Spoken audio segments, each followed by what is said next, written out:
Okidoki, bei der nächsten What, und dieses Mal spielen wir etwas, was wir schon zumindest leicht angeteasert bekommen haben in den Top 100 Watts. Und zwar spielen wir RTC-3057 Hub 1. Yeah, man erinnert sich eventuell, Teil der Top 100 Liste von 2003 war die Demo zu, diesem Projekt. Das hier ist jetzt Hub 1. Ich meine, dass das Projekt danach eingestellt wurde und nicht weiter verfolgt wurde.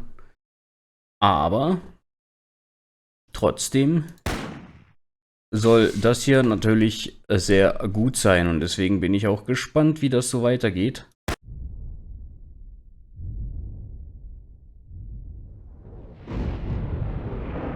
Team Future Presents.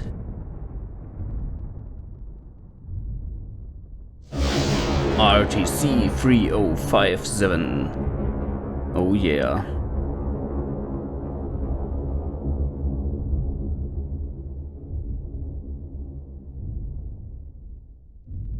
Initiating CSA for unit RTC-3057. CSA ready.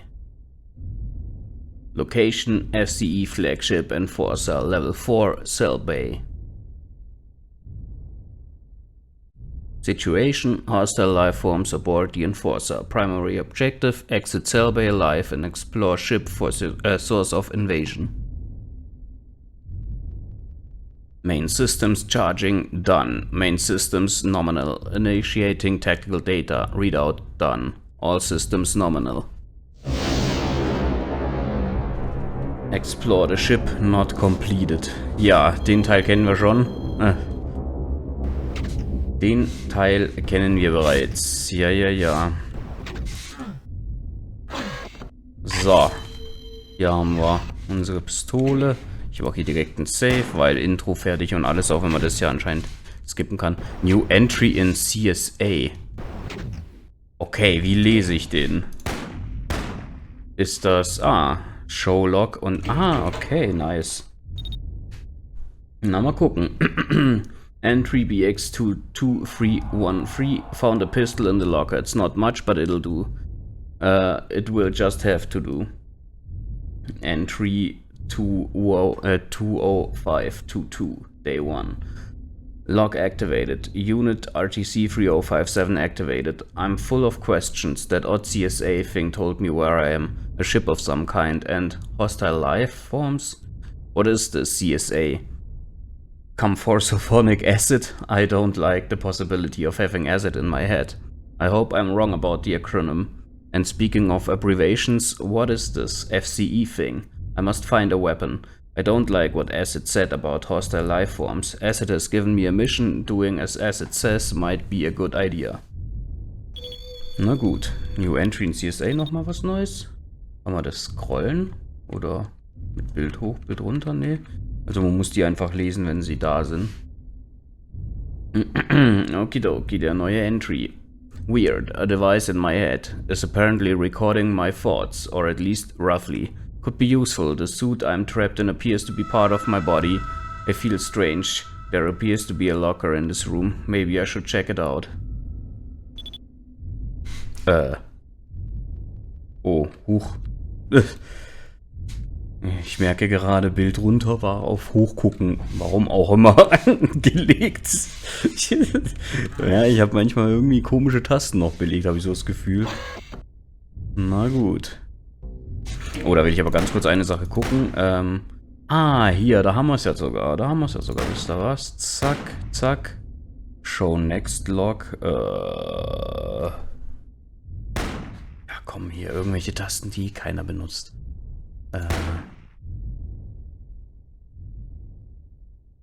Da muss ich ganz kurz nur gucken. Look up, look down. Okay, die haben sich anscheinend... Die haben sich dann unbindet. Yeah. Aber ja, jetzt können wir hier schön...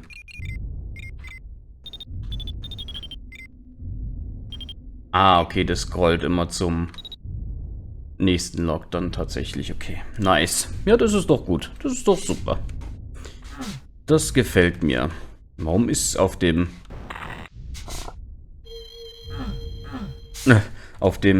Dings ist irgendwie so ein Hall auf dem Benutzen-Grunzer. So, new entry. There are what I think is 3 chambers similar to mine located in this room. One of these can be opened slightly, but Sparks suggests the electronics is busted. I've tried using brute force, but the door won't budge. Yep, diese Tür rührt sich nicht, die rührt sich nicht, die rührt sich auch nicht. Hier haben wir die Toilette. Is that me? I'm a freaking cyborg. That explains the odd sensation of electricity and machinery I feel within me. Who made me that way and why? Yeah, ist aber ein cooler Sprite, muss man sagen. Von der Seite kann man ihn jetzt natürlich nicht sehen, logisch, aber ist ein cooler Sprite.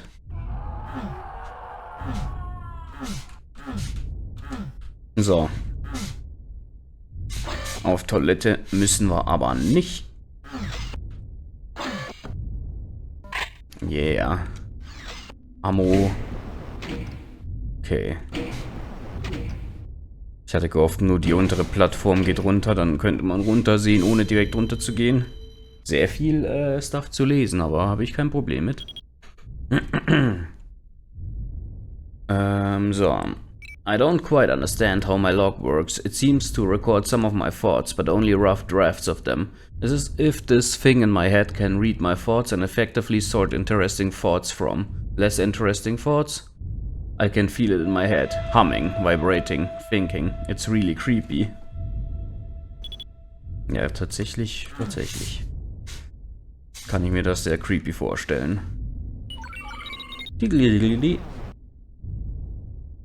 Ja, jetzt sag mir wenigstens, warum du den Code weißt. Jetzt gib mir dafür auch ein Entry, bitte.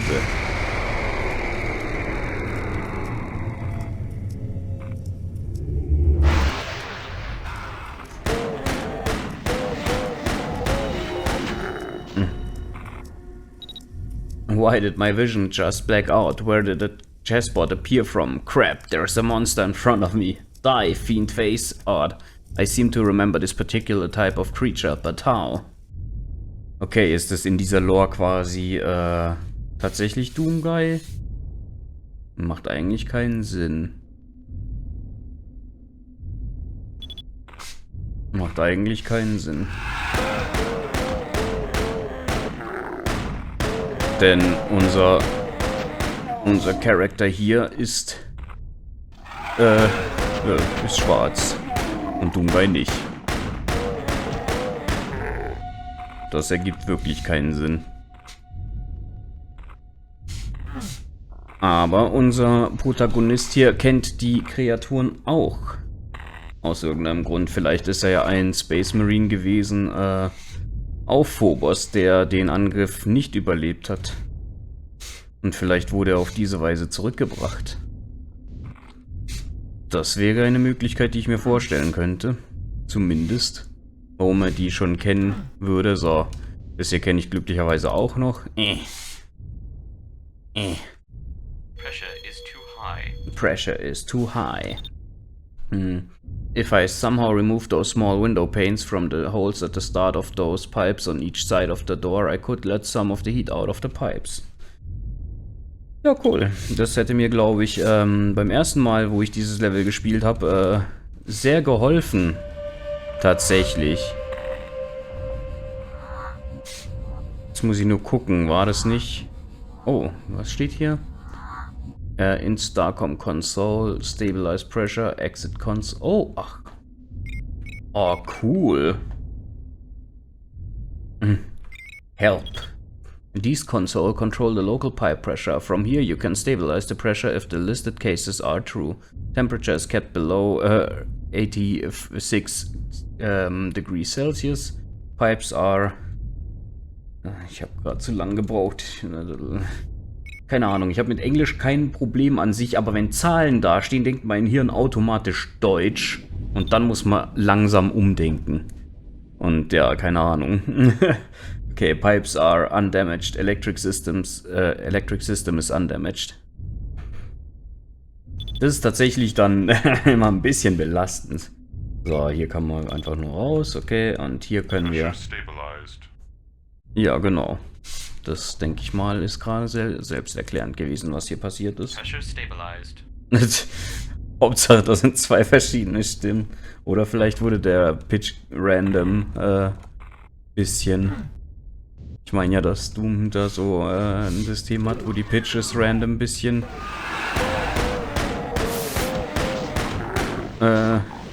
mal höher, mal niedriger gemacht werden.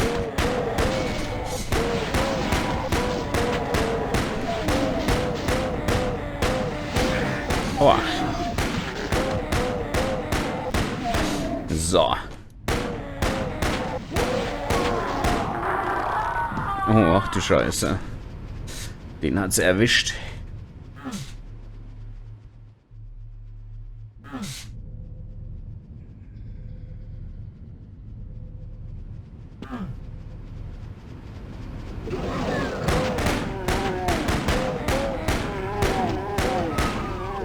So.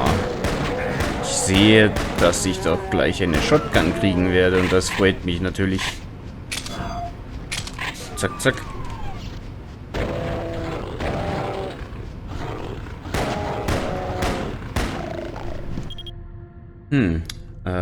Tatsächlich hat er erstmal keine Gedanken mehr gerade. Okidoki. Dili. Kein Problemchen.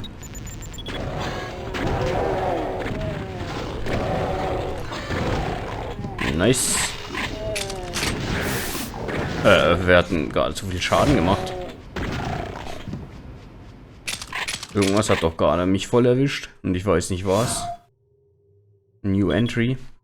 Something ghastly has happened here. It looks like a slaughterhouse. This place looks vaguely familiar, but I'm not sure what triggers that memory. Okay, steht da was auf dem Boden geschrieben mit dem Blut? Nee. Oh, da hat jemand versucht wegzukrabbeln. I guess. Hat es wahrscheinlich nicht geschafft. Wahrscheinlich. Na gut.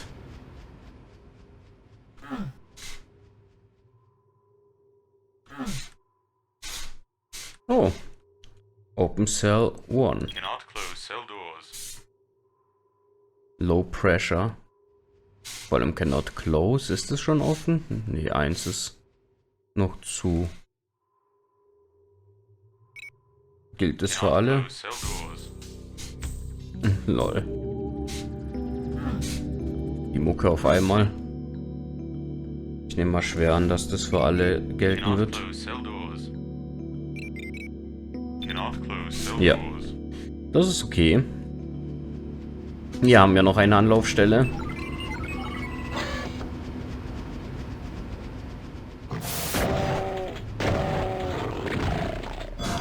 Wir haben ja noch eine Anlaufstelle. So. War das nicht gerade ein neues Entry oder?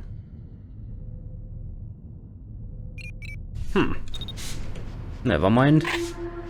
Ich dachte, das wäre das Geräusch gewesen.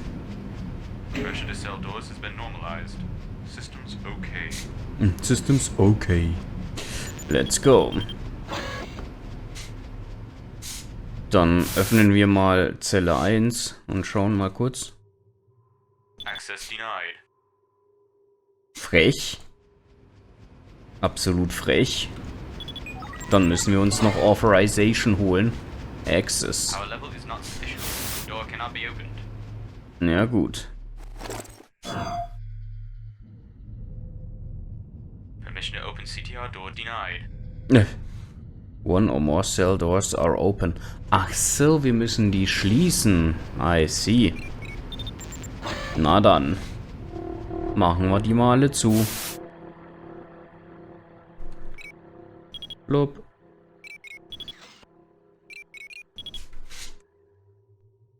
Das sieht doch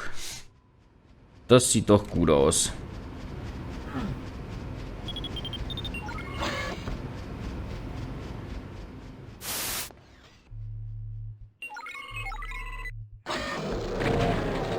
Sehr schön. Zack. Ah, eine Chain Gun wäre jetzt so schön. Eine Chain Gun wäre super für euch. Aber das passt trotzdem. Dauert zwar ein bisschen, aber alles gut. So. Das hier drücken, um hier runterzukommen. Das kenne ich natürlich noch. Yeah. Ah, das war dieses Rätsel, ne? Ich weiß noch, dass das gar nicht so klar war, wie das funktioniert. Aber das Pattern muss ich mir auf jeden Fall merken. Und wo der Pfeil ist in Relation zu dem Pattern. Aber das werde ich mir gleich nochmal verinnerlichen.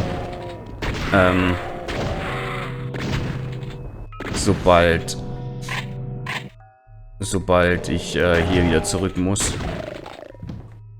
So. War hier noch irgendwas?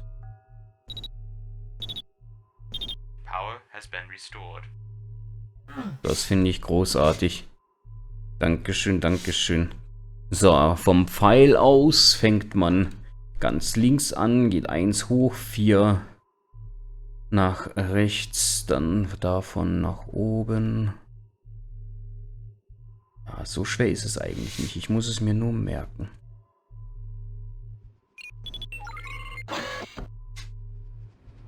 Ich muss es mir nur merken. Und ich muss den korrekten Startpunkt identifizieren. New entry in CSA. What is this supposed to be? In the middle of the room there is a huge structure. So.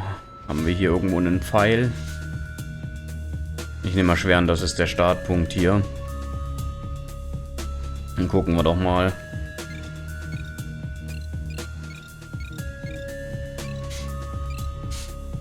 So, das sieht gut aus.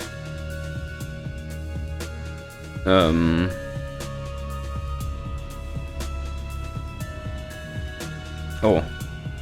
Verify path. Yeah.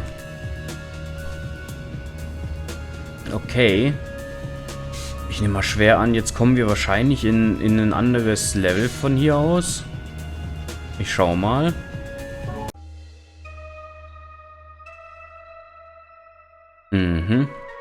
Deck 2, Personnel. Huch, ich wollte eigentlich den Imp erwischen. Na, passt. Nice. Danke fürs Helfen. Ihr seid ja nette Imps. Ah, hier haben wir ein paar mehr Gegner. Secrets scheint es aber keine zu geben. Aber für so eine Art von... What finde ich das auch ganz angenehm, um ehrlich zu sein. Das wird seinen Exploration-Aspekt ja quasi inhärent sowieso haben. So, da braucht man nicht auch noch speziell unbedingt Secrets. Das passt, wir haben hier diesen Weg.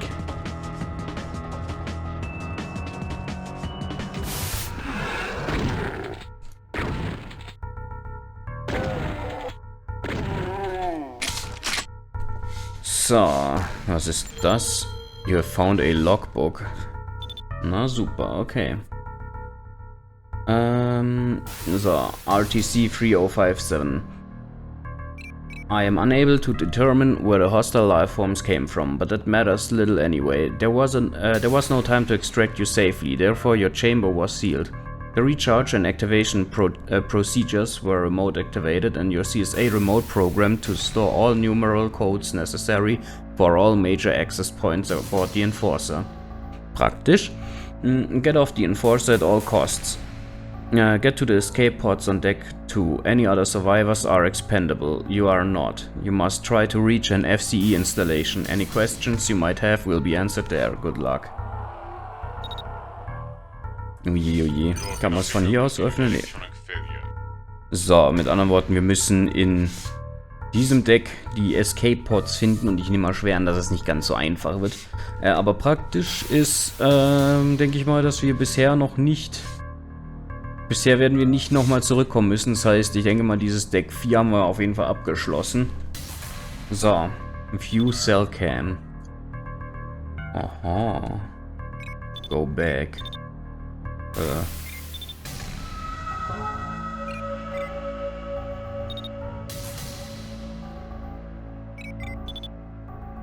Ich habe keine Ahnung, ob die überhaupt gelockt sind. Ach, da steht's ja sogar.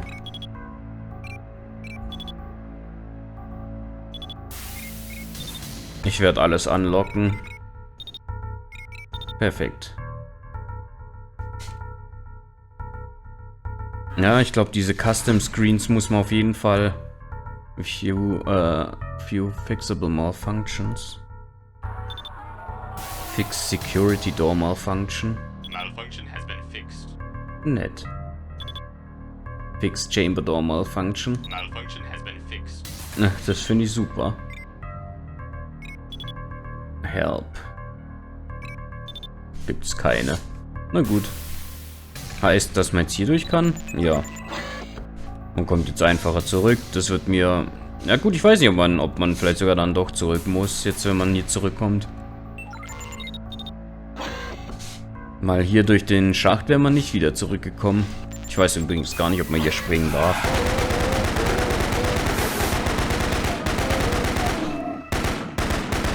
So, nice.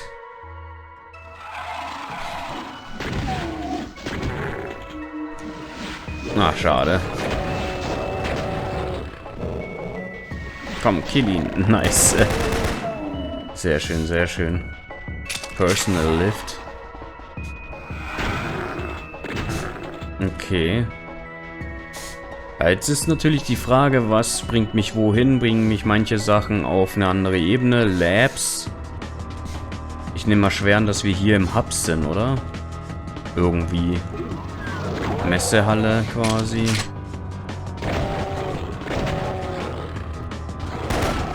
Aber,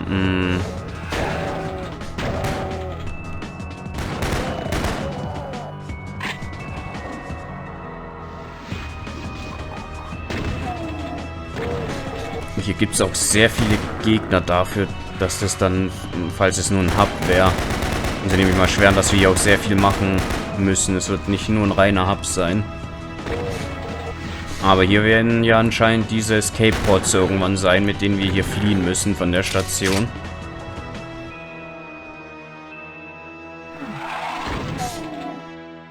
Deswegen nehme ich mal schwer an, dass wir von hier aus durch sehr viele andere Bereiche gehen müssen, um dann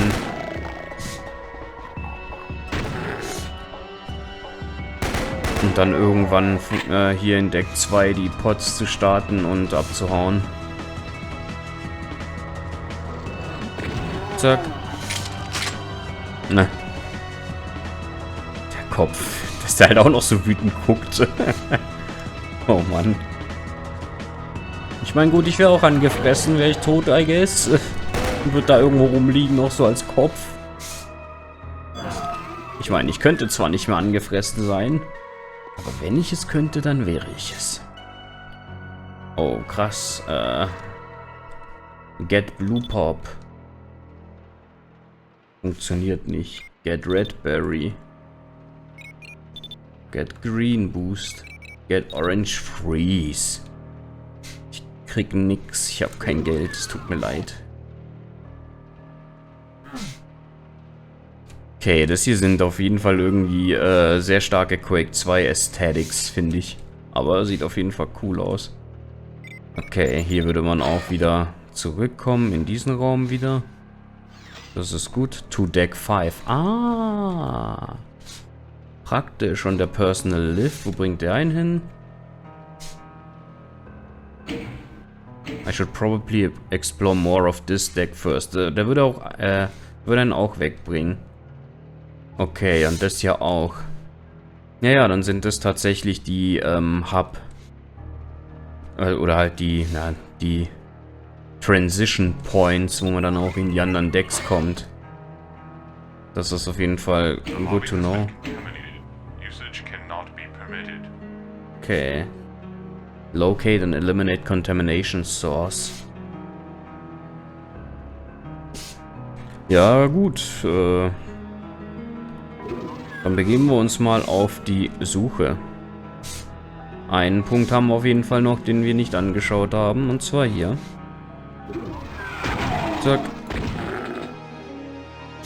Aber das ist auch nur ein kleiner Raum gewesen, der mir jetzt nicht so viel bringt.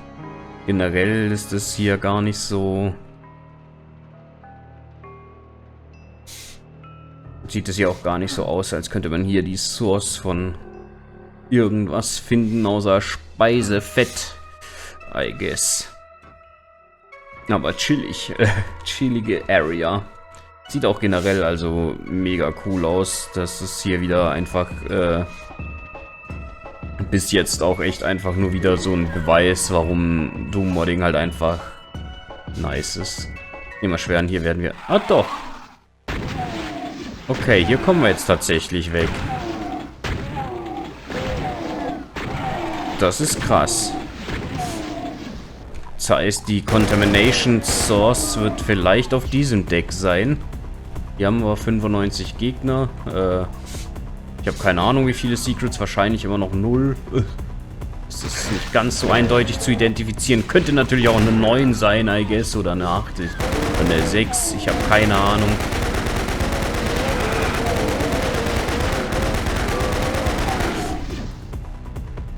So, hier würden wir zu Deck 3 kommen. Das brauchen wir jetzt auf jeden Fall nicht. Control. Aber das ist tatsächlich sehr nice gemacht. Also das hat auch ein bisschen was... Tut es weh? Nee, okay. Das hat, finde ich, auch ein bisschen was von System Shock, finde ich.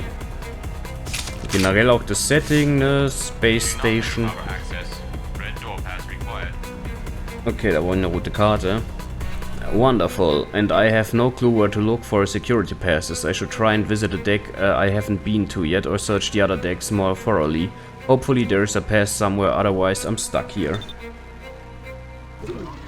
Mit anderen Worten, notfalls mal zu Deck 3 gehen. Cargo and Engine Control, wer weiß, ob hier so viel zu machen ist. Aber fertig sind wir auf jeden Fall noch nicht, noch lange nicht. Noch mehr als genügend Gegner vorhanden. Mehr als genügend Gegner vorhanden.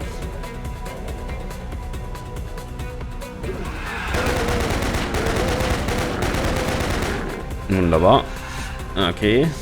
Kommt ihr mal alle her.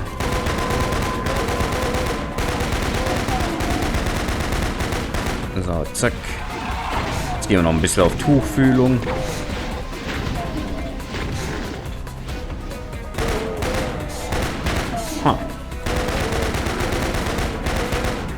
Sehr schön. Okay, viel Shotgun-Muni. Viel Shotgun-Muni. I like.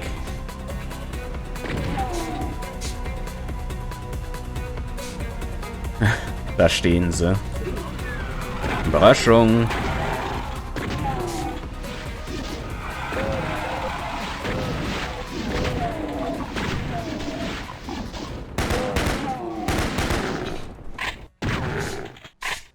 Wunderbar.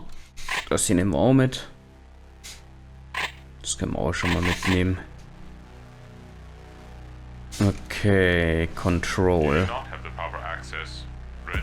Da brauchen wir auch den Red Door Pass. Okay. Gut zu wissen. Gut zu wissen. Da kommen wir auch noch nicht weiter. Das ist aber kein Problem.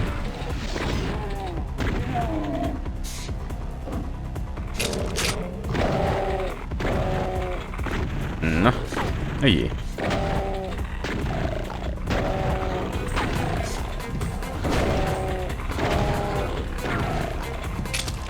Okay, was ist das? Drähte. Muss die kaputt machen. Oh, ich glaube, ich habe sogar welche kaputt gemacht. Ne. Tja. Irgendwas habe ich jetzt kaputt gemacht. Pressure Control, Purify Steam. Okay. Access denied. Warte mal, ich will ganz kurz, wenn die Dinger noch ganz sind, kommt hier irgendwas anderes? Nee. Egal, ich merke mir den Ort auf jeden Fall mal. Hier werde ich auf jeden Fall auch super aufpassen müssen auf so Kleinigkeiten, auf so kleine Panels, die ich eventuell übersehen könnte, dass ich hier auch wirklich, wenn möglich, nicht irgendwann nur rumrenne und nicht weiterkomme, weil ich irgendwie so ein Control-Panel übersehen habe. Da muss ich ein bisschen aufpassen auf jeden Fall. So. Wir werden hier dieses Deck natürlich noch nicht verlassen. Hier gibt es noch Sachen für mich. Okay, noch nicht. Noch nicht weiter hier, okay. Was ist denn hier? Hier kommen wir auch nicht durch.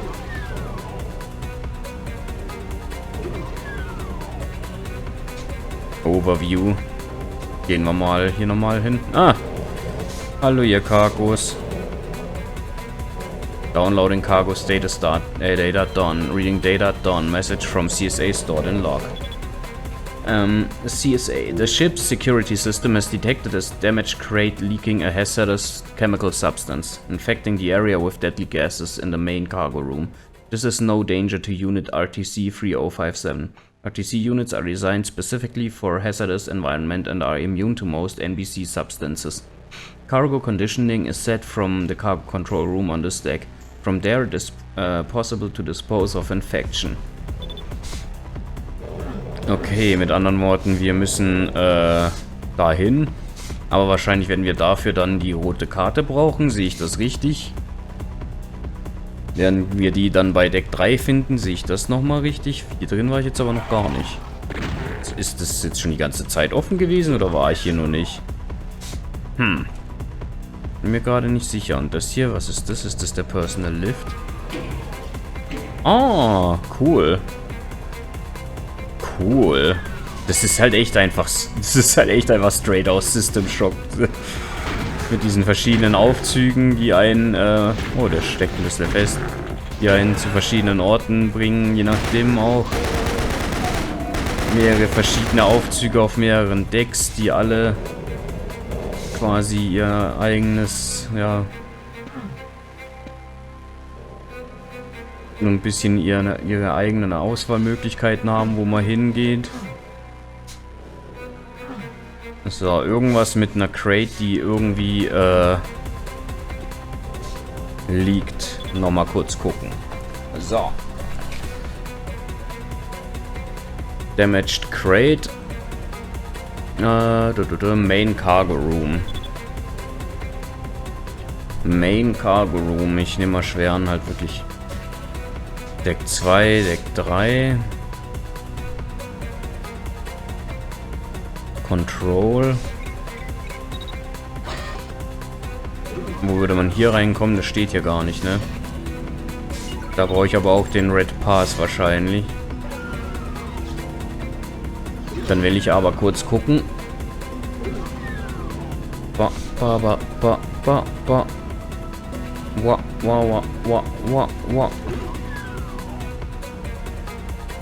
Okay, da ist Control. Ich nehme mal schwer an. Da werden wir dann hin müssen. Da werden wir dann hin müssen. So, auf Deck 2 waren wir. Jetzt sind wir auf Deck 5. Ich würde mal sagen, ich glaube, das Klügste wäre mal, sich Deck 3 anzuschauen, oder? So. Der Hangar.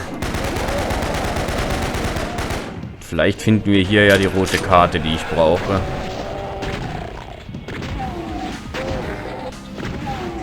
To Hangar, Age Control, Personal Lift, der mich wahrscheinlich, ja, zu den anderen Decks auch wieder bringen kann, was echt nice gemacht ist, dass der hier so viele Auswahlmöglichkeiten hat.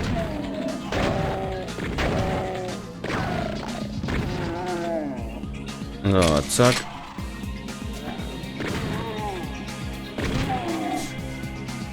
Hier haben wir gar nicht so viele Gegner, was zur...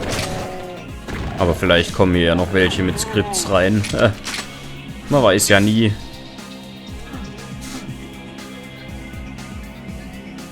So. Oh, okay. Open all hangar doors. Operate individual doors. Oje, oje. Jetzt ist die Frage, welche Hangar Doors wollen wir denn geöffnet haben? Macht es Sinn, alle zu öffnen? Ich meine, allzu viel haben wir hier ja jetzt gerade auch gar nicht zur Auswahl. Ich nehme mal Schwernis, macht schon Sinn. Alle zu öffnen.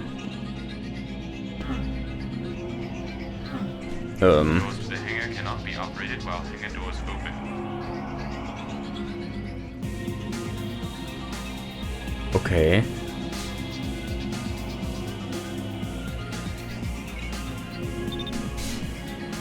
Ach so, jetzt. Oh. Ach du Schock. Jetzt passt mal auf. Oh. Unable to open hangar doors. Teleportation side effects have neutralized pressure inside hangar door mechanisms. Pressure must be rerouted to hangar door mechanisms. Ja, okay. Ich glaube, ich weiß, wo man das machen kann. Und zwar in diesem... Oh je. Neue Gegner. Ist das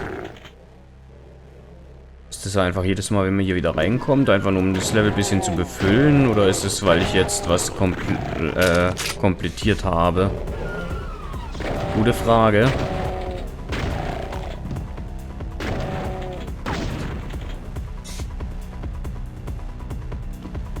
Jedenfalls möchte ich hier wieder hin.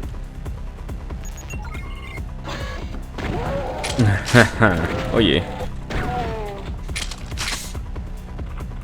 So. Pressure Control. Reroute Hangar Pressure. Nice. Pressure has been rerouted to hangar door mechanisms. Hangar doors operable. Das finde ich super.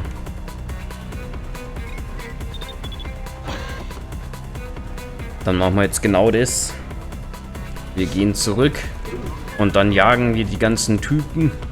Vor allem den Cyberdemon, aber sowas von into space. Jetzt pass mal auf. Das ist nicht nett, dass die einfach rumläufst und denkst, dir würde der Laden gehören. Das wollen wir hier nicht. So. Jetzt passt mal auf, ihr kleinen Dämonen.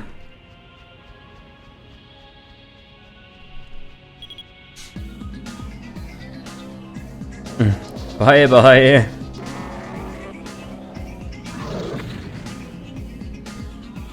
Sehr gut.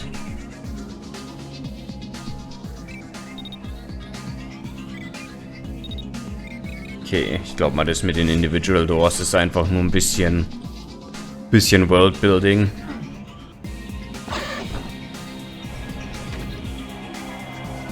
So, ja, Enter Code. Wir müssen das jetzt nicht schließen, ich will ja durch.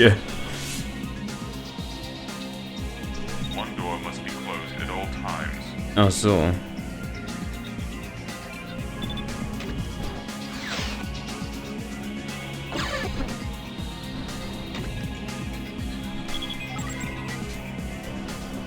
Na gut. Bin ich mal gespannt, was mich jetzt hier erwarten wird.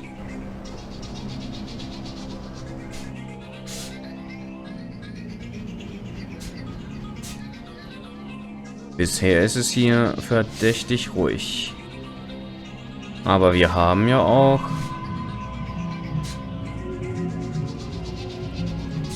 die ganzen Gegner gekillt. Aha, der Red Pass. Nice. Oh je.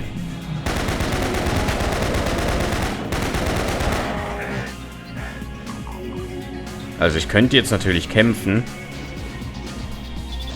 Upsi.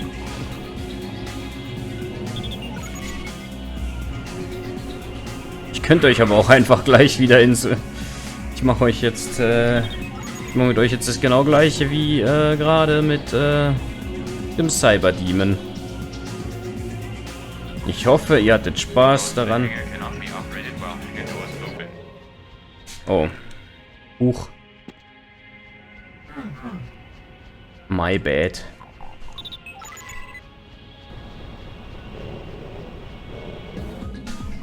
So, muss ja alles seine Richtigkeit haben.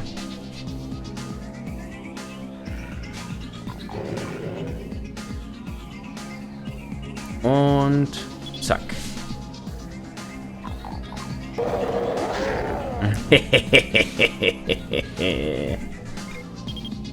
Wunderbar. So, jetzt lesen wir das noch. It appears those poor wretches got caught in here when the hangar doors were opened. Their bodies appear to have exploded from the internal body pressure when the air in the hangar disappeared. The one with the keycard must have been some security officer type of person. I better get the heck out of here. I don't want to be in here if the hangar doors suddenly begin to work again. Das ist kein Problem. Wir haben gemacht, wofür wir hierher kamen. Und können jetzt weitergehen. Und jetzt die Contamination Source locaten und eliminaten.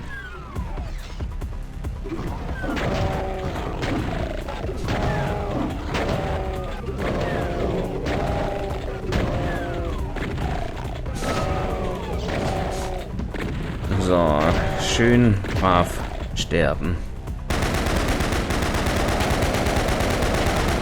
Zack. Zack, zack.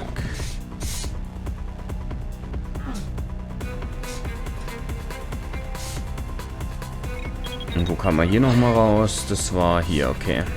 I remember. So. Control. Ventile areas. Access ventilation camera. Toggle seal on off. Access control camera. Switch lasers on off. Das ist sehr gut. Reinstall Software. Okay, die brauchen wir dann wohl.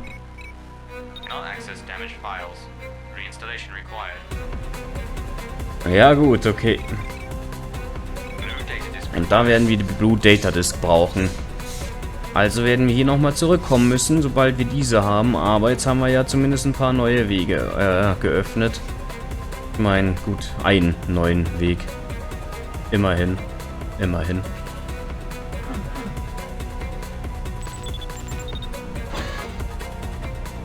Ich nehme mal schwer an, dass wir jetzt gleich zu den Karkos kommen werden.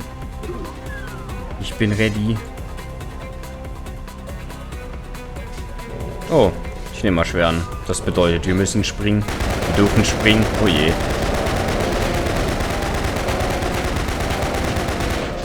Au.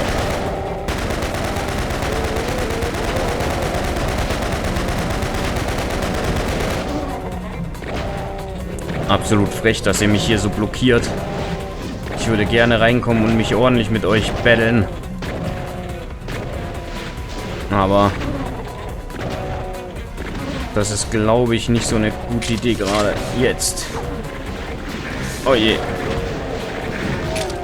Na, frech. Frech, frech, frech. Dass da noch ein Chain Gunner war. Ja, da war halt die Ungeduld, ne? Die Ungeduld. Das Ganze ist ja eigentlich nicht schwierig. Ich wollte halt einfach nur gerne ein bisschen mehr Action haben, als hier zu stehen und lange zu schießen.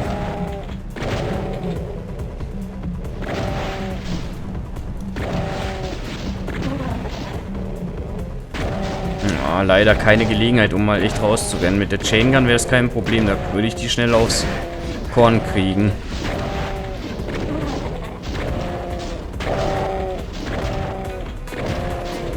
Na.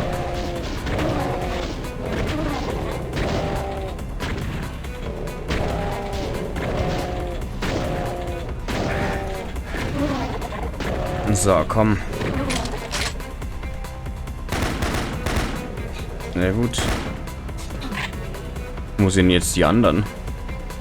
Da waren noch vorhin noch mehr.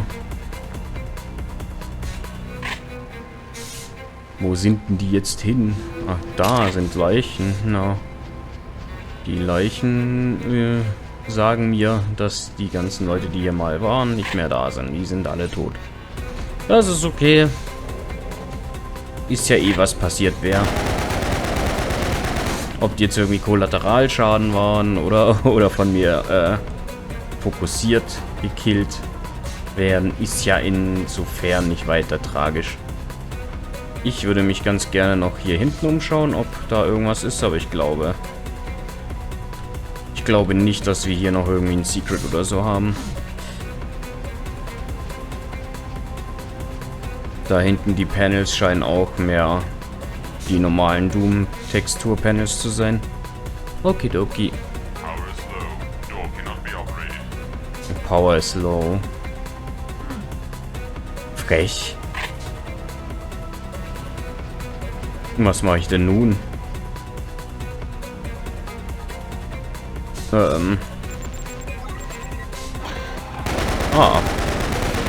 Das ist ja neu. Aber macht Sinn. Der Schacht war die einzige Möglichkeit, hier reinzukommen. Zack, zack, zack, zack. Ja, cool. Okay, jetzt wird es langsam ein bisschen eng. Wie kriege ich die Power jetzt an die Tür?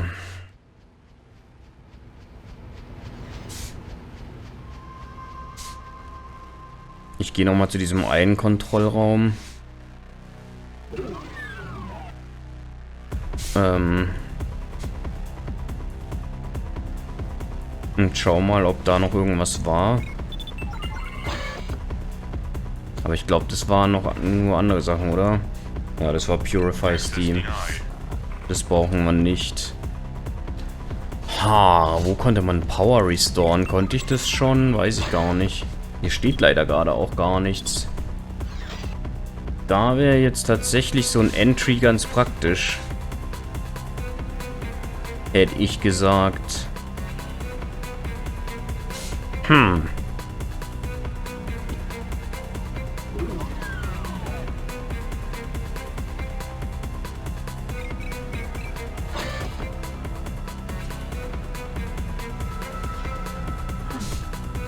Und hier war ja auch nichts weiter, ne? Das hier geht ja nicht. Wo kriege ich Power wieder her? Muss ich das von einem anderen Deck aus machen? Das kann natürlich auch sein.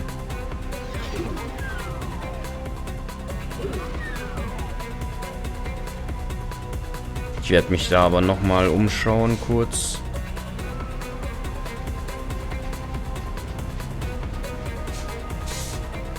Aber viel ist hier ja eigentlich gar nicht. Oh, was ist da in der Kiste? Nichts. Schade. Schade, schade. Da habe ich mich jetzt echt schon gefreut, dass ich da vielleicht noch was gesehen hätte. Oder gefunden hätte. Aber nope, nope. Naja. Nicht so schlimm. Ich werde mal noch in diesen anderen Raum gehen. Und falls da nichts ist, gehe ich zu einem anderen Deck. Und werde mir das anschauen. Aber ich glaube, hier war ja eigentlich nur... Ja, da hat man nur diese Sachen downloaden können. Dann nutzen wir doch einmal diesen Personal Lift und gehen mal zu Deck 1.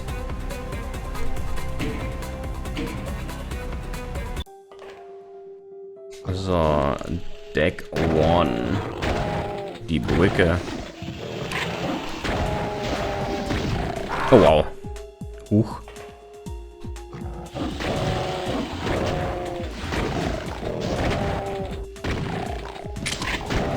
Ja. What the fuck? Was geht mit meinem Bildschirm ab?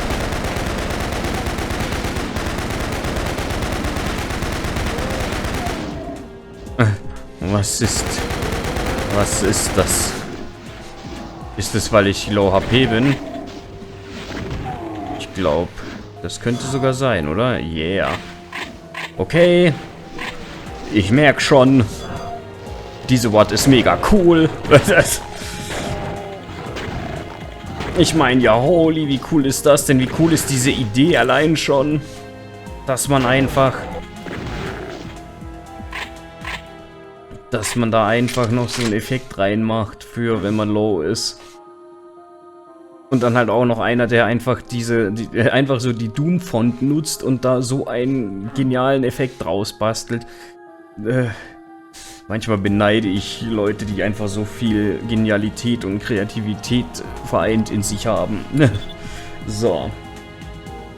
The ship is not moving. Engine power must have been reduced and set to keep the ship here.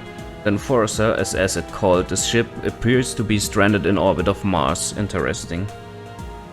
Okay. Gucken wir mal, was wir hier haben. Track Contamination. CSA downloading data done. Reading data done. Source of contamination is located on Deck 5, Cargo and Engine Bay.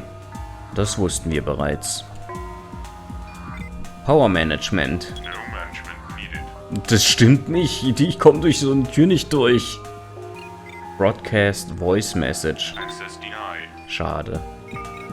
Bulletin Management. Access denied. Ihr Penner. Von wegen Power Management not needed. Power too low stand an der einen Stelle. Ist es gewollt, dass hier keine Text... Ich glaube nicht. Könnte aber auch mit dem Source Port zusammenhängen, dass das einfach so ein Effekt ist, der bei älteren Z-Doom-Versionen oder so besser funktioniert oder überhaupt funktioniert hat.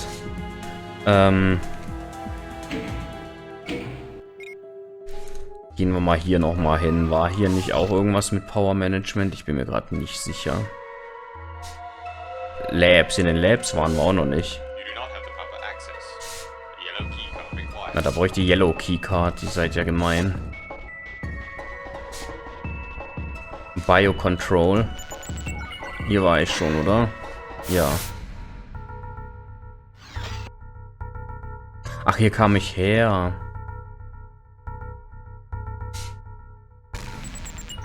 Jetzt würde ich aber ganz gerne sogar noch mal gucken. Bisher haben wir nur einmal Power ein bisschen managen müssen und das war... Ja, hier.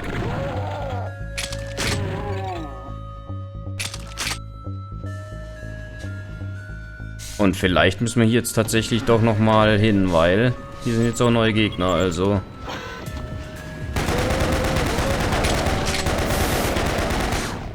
Wer weiß.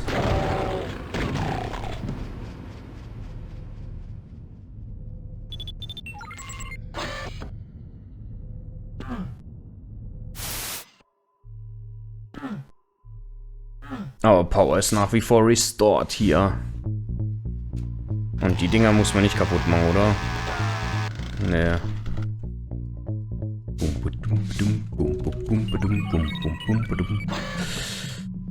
Ha.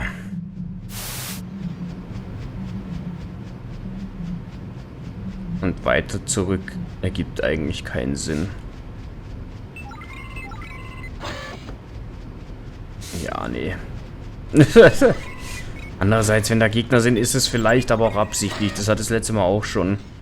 Das hat mich das letzte Mal auch schon zur richtigen Stelle geführt.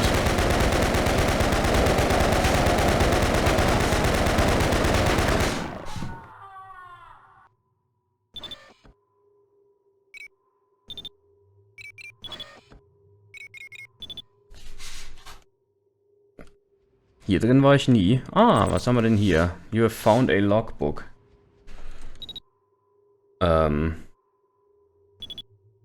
Internal log. Ah, okay. Unit RTC-3057. Ha. Day 1. Ist quasi 6 Uhr. Activated. I wake up confused. I only know that I am inside some strange suit and there is text before my eyes. There is a scientist next to me. I turn to her in confusion and ask her what the text I just saw was. She tells me it is my personal internal computer called a CSA, or Computerized Situation Analyzer. This computerized situation analyzing thing in my head, which displayed all the text information before my eyes in what I thought was a dream, is real. I don't like this at all. I have no memory of what I was before. I guess I'd better adapt to my new life. The scientist said something about a log function that could record my thoughts and which would be activated from the very start. Oh, here it is. Don't feel like recording everything now. Log deactivated. Jetzt muss ich das wieder finden. So. Log activated at, ja, 2000 hours. Ich weiß nicht, wie man das auf Englisch tatsächlich so ausspricht. Das sind ja diese Militärangaben für Uhrzeiten, wenn ich das richtig weiß. First test run wasn't a complete success. The testing started at 0900 hours and ended at 1355 hours. The final status of the test run is as follows. Movement test, malfunction detected. Left leg stabilizer does not work well together with the human fibers, causing limping movement. Primary CSA test successful. Secondary CSA test, CSA unable to give unit proper guidelines. To solving more complex problems, targeting system test successful, armor test successful, unit thinking ability test successful. In other words, they need to work on the stabilizer in my left leg. When? I don't know. CSA doesn't work well enough yet, and they may have to do some extra research, which means giving me a new CSA unit. Other than that, they say that I work perfectly. I don't know whether to be encouraged or not. I still haven't gotten used to the disturbing fact that I am actually a dead human being. They told me so. As soon as the testing was complete, they put me back in my chamber.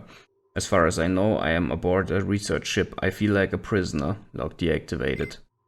Okay, also meine Theorie, dass das auf jeden Fall tote Menschen sind, die zu Cyborgs gemacht werden, scheint auf jeden Fall schon mal richtig zu sein. Day 2, log activated at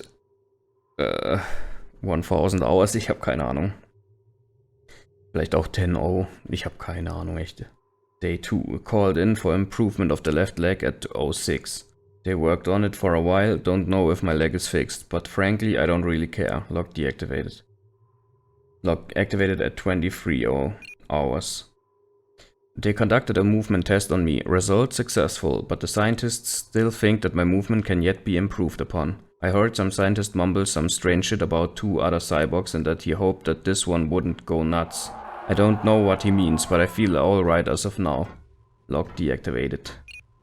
Day 4. Log activated at 06 hours. Day 4. I woke up at 0535 hours and couldn't fall asleep again. My dreams are getting really weird. This time I dreamt that everything was upside down, so that the floor was the ceiling instead of on the actual floor, and I was walking around with my head pointing down. In my dream the whole ship became alive and tentacles grabbed me and shook me violently for no reason whatsoever. Log deactivated. Klingt nach Schlafparalyse. Log activated at 09 hours. I must have been dreaming again. I sat quietly in my cell when all of a sudden I saw this weird sausage floating around me. The sausage had eyes and looked at me with those big eyes like I was something really strange. Then I noticed that I wasn't in the cell anymore. I was on a sea, literally standing on the water. Scientists were swimming around in the sea like big fish, and without warning I found myself back in my cell. Like nothing had happened. I decided that it was just another weird dream. But now I'm wonder why I didn't seem to wake up. The dream just slid back into real life without warning. Log deactivated. Log activated at 19:30 hours. I decided to report my weird dreams and their occurrence this morning.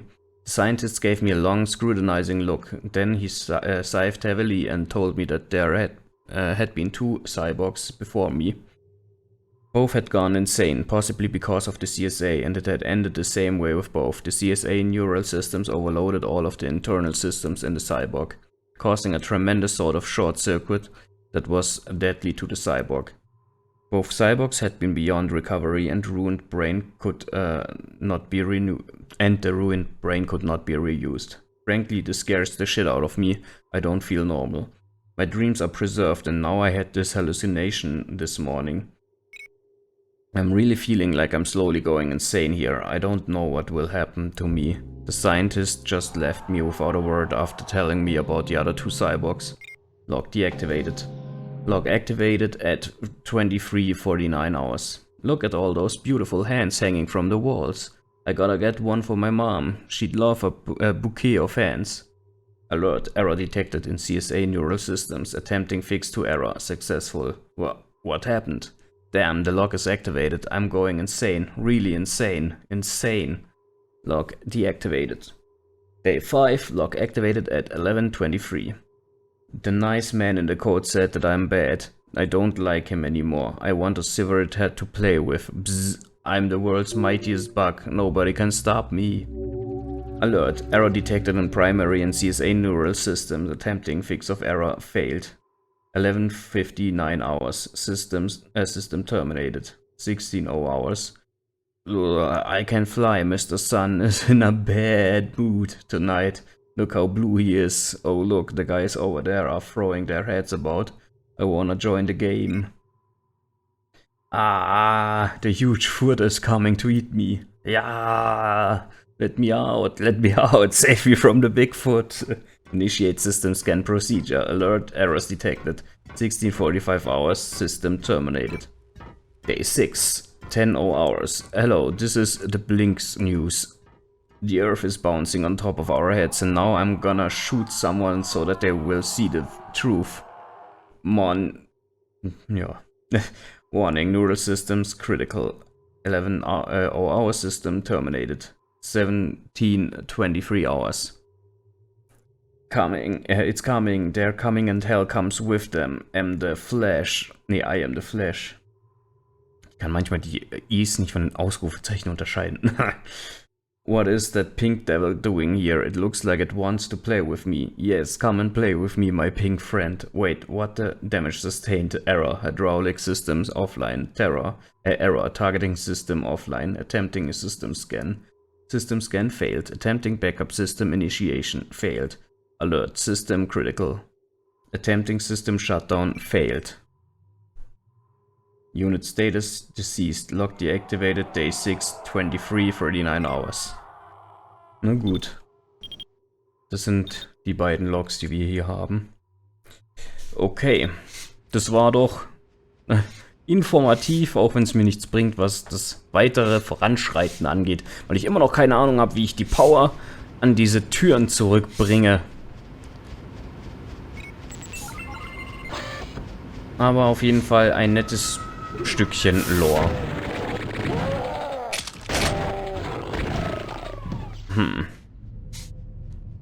Na gut.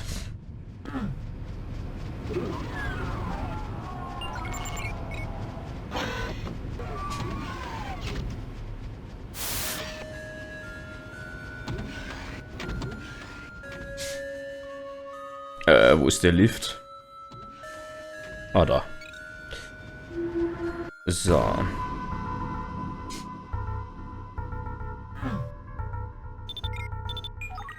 Wir müssen immer noch die Power da irgendwie returnen. Was war hier nochmal? View fixable malfunctions.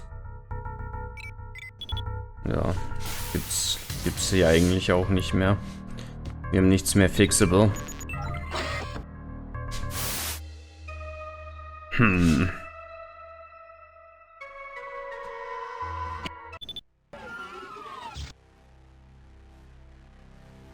Irgendwas muss doch noch zu tun sein. Irgendwas übersehe ich doch. Irgendwas. Hallo ihr Imps, wollt ihr mich zufälligerweise... Ja, hier, guck, da will ich rein. Zu euch will ich rein, aber die Power ist too low. Und wo kriege ich Power? I need the power. Control. Control klingt doch gut eigentlich. Aber hier war ich doch auch schon jetzt die ganze Zeit. Das hat mir bisher nichts gebracht. Ha. Schwierig, schwierig. Schwierig, schwierig.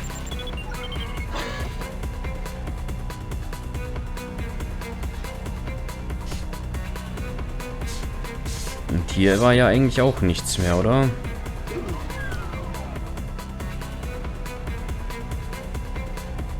Ja, blöd. Ja, blöd.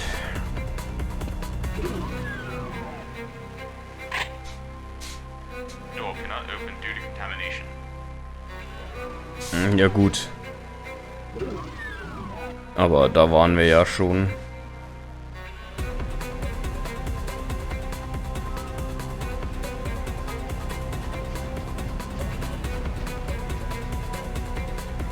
Ich kann maximal mal hier gucken. Aber ja, das hätte mich auch schwer gewundert, wenn hier irgendwas wäre. Ha.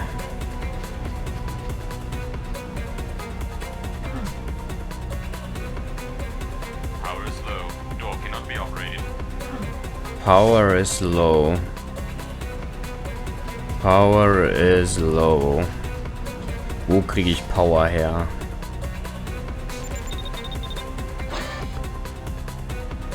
Vor allem kann ich hier rein, was ja eigentlich komisch ist, weil ich dachte...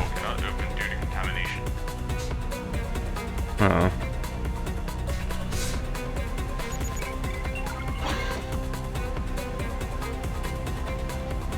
Due to contamination.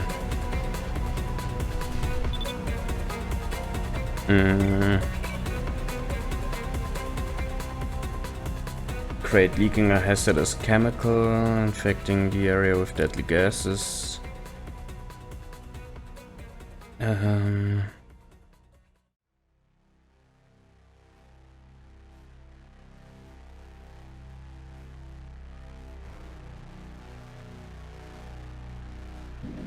Ja gut.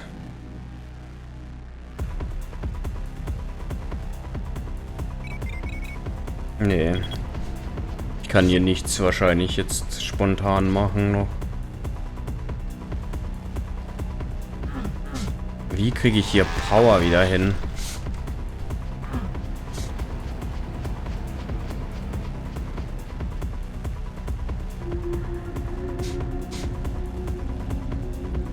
Das ist eine verdammt gute Frage.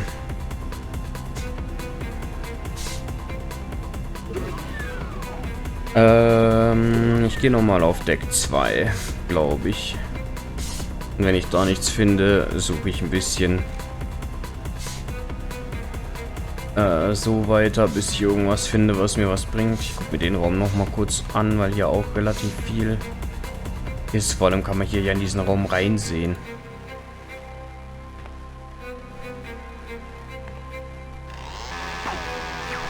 Ja, man kann auch nicht... Kann ja auch nicht rein.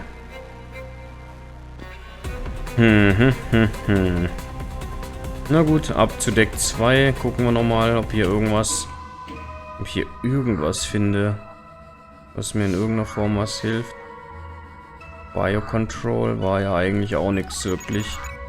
Es ergibt auch keinen Sinn, dass mein... Nein, die Biocontrol war ja... Hier geht's ja zurück, das bringt mir gar nichts. To Lobby, das wird wegen der Contamination.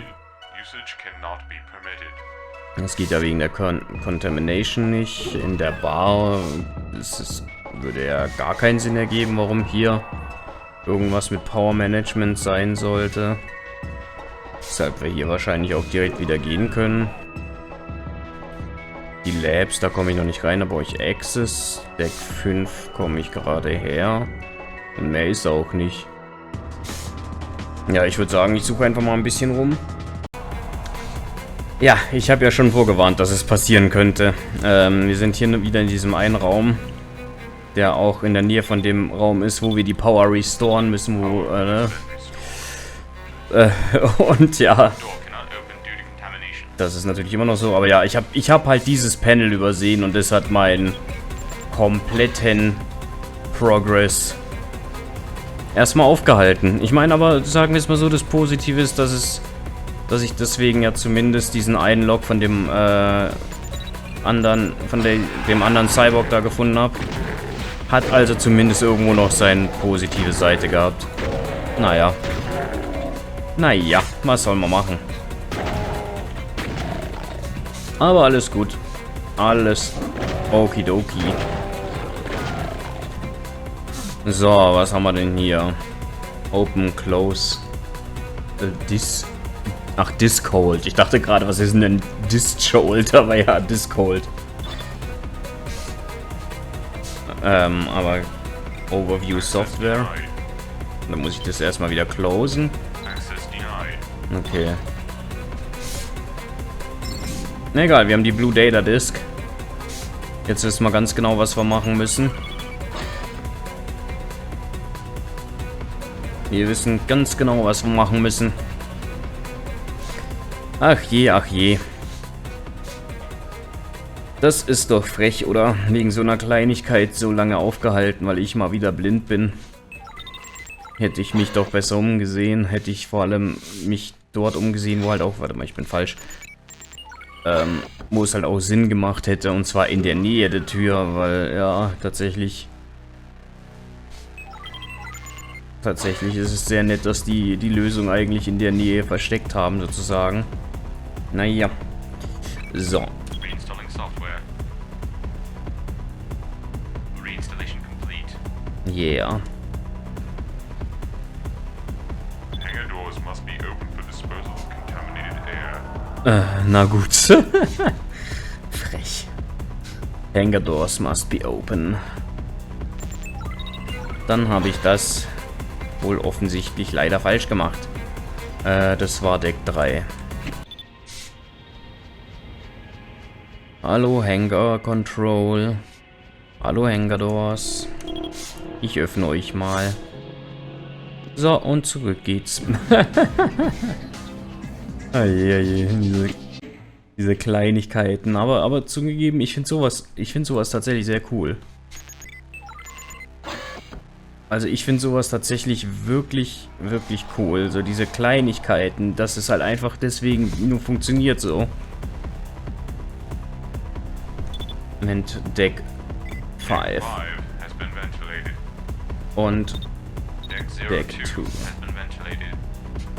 Unser Secondary Objective haben wir damit completed. Wie finde ich das denn? Ich finde das großartig. Das bedeutet, wir können jetzt bei Deck 2, ich meine, hier sind eh alle Gegner tot.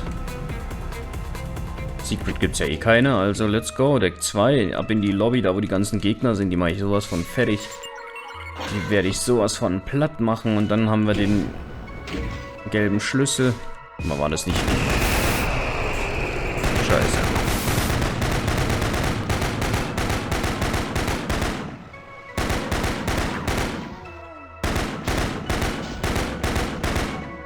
Okay.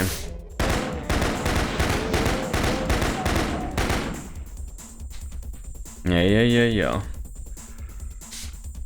Ich höre euch.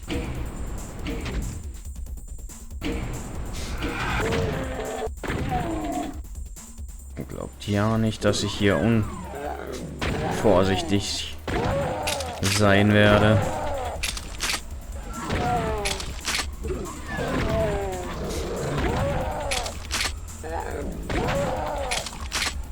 Ja. Establish power connection. No management needed. Access denied. Frech.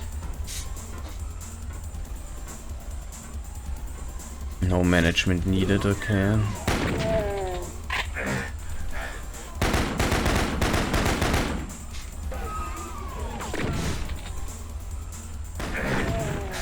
Oje.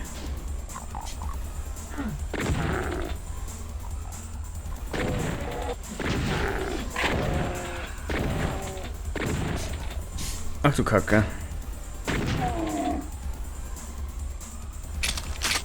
Hier sind echt noch viele Gegner. Was nicht viel ist, ist HP.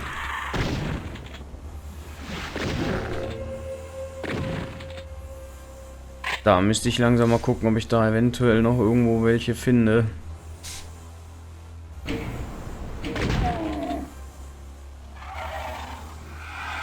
Ja. The power is out. Ja, das merke ich. Power failure detected. Circuit has been corrupted and must be stabilized. Automated power stabilizing procedure blocked from the shipment computer located on deck 1. Okay. Jetzt lasst mich ganz kurz wieder sehen. Ich muss Gegner bekämpfen. Deck 1.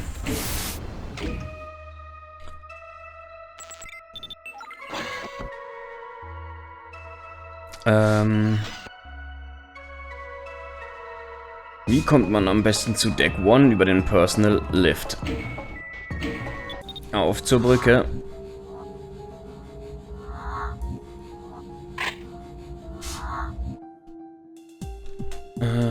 Scan for toxins.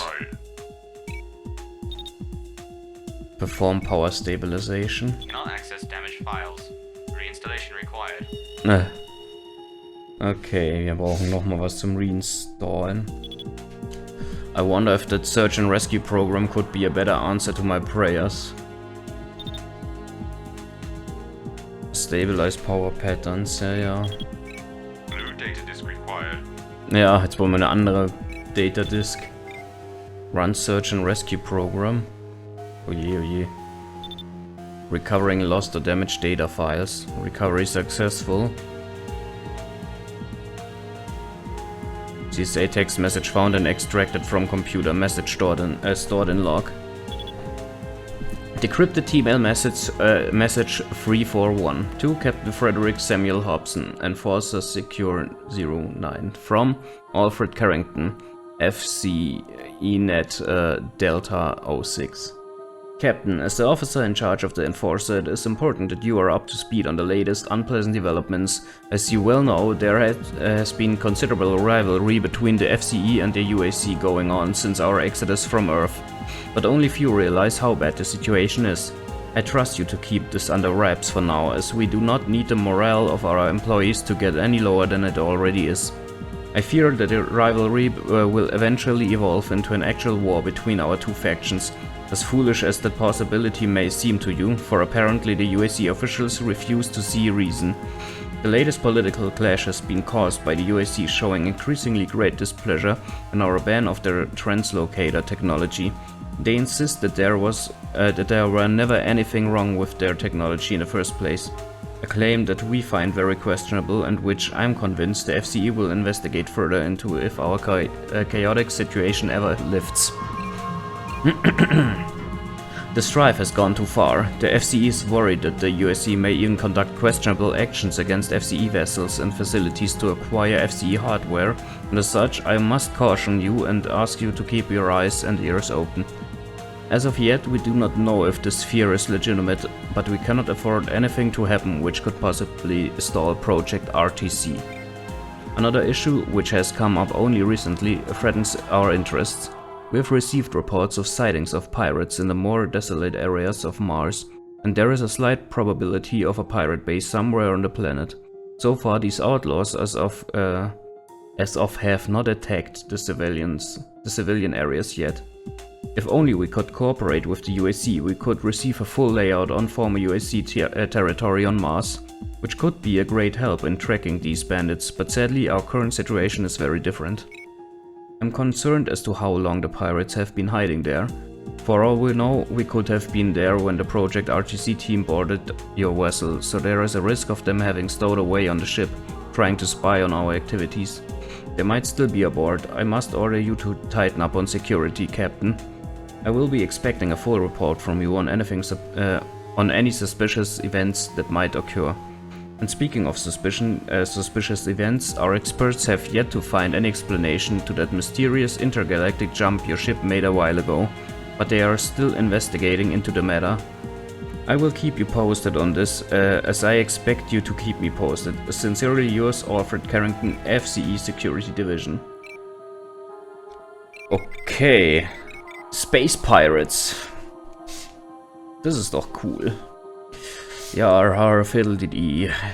Being a pirate is alright with me. Do what you want, cause a pirate is free. You are a pirate. So. Wir brauchen eine Blue Data Disk Version 2.1. Suchen wir die doch einfach mal. Vielleicht liegt die hier ja irgendwo noch rum. Ist ja nicht so, als hätte ich hier noch einiges offen, was ich mir anschauen kann. Ich bin hier noch lange nicht fertig. Nee. So. Ja, es war so klar. Ich hatte gehofft, ich müsste kein Damage fressen, aber leider habe ich ihn gefressen. Und wie ich ihn gefressen habe und lecker war er absolut nicht. Also ich werde jetzt immerhin ein bisschen HP. Ich hätte gerne ein bisschen mehr davon. So ein größeres Health Pack wäre echt mal freundlich. Das wäre eine richtige Freundlichkeit, ey. Ja. Vielen Dank für die Potions.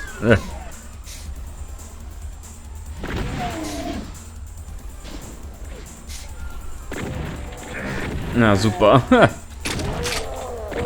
Oh Mann. Mir geht's nicht mehr so gut.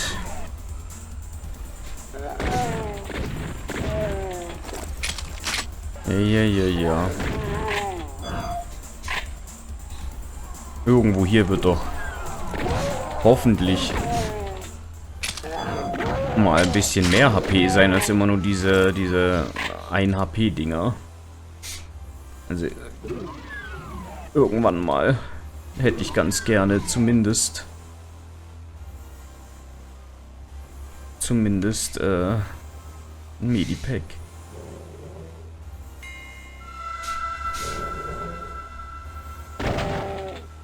So. Ich werde mir die ganzen Räume hier anschauen. Irgendwo wird ja hoffentlich HP sein. Ich meine, und wenn ich mir alles ein bisschen hier so zusammenkratze. Wo? Ach, da unten geht's auch noch hin. Au. War das überall möglich? Weil falls ja, dann habe ich noch eine Menge zum Suchen. LOL. Blue Keycard, meine. Okay, das heißt, ich werde mir die ganzen Räume nochmal anschauen müssen, weil hier theoretisch natürlich dann auch diese Disk sein könnte. Aber alle haben sie Schachbretter hier. Das könnte was mit dieser Vision vom Anfang zu tun haben. Die unser Charakter hier hatte. So. Oh nein. Fuck. Das ist so frech. Jeez. Ja, wenn der... Ja, gut. Naja. Naja.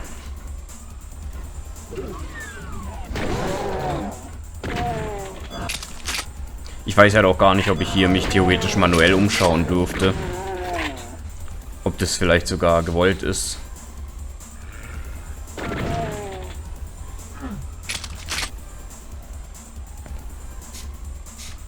Könnte natürlich sein.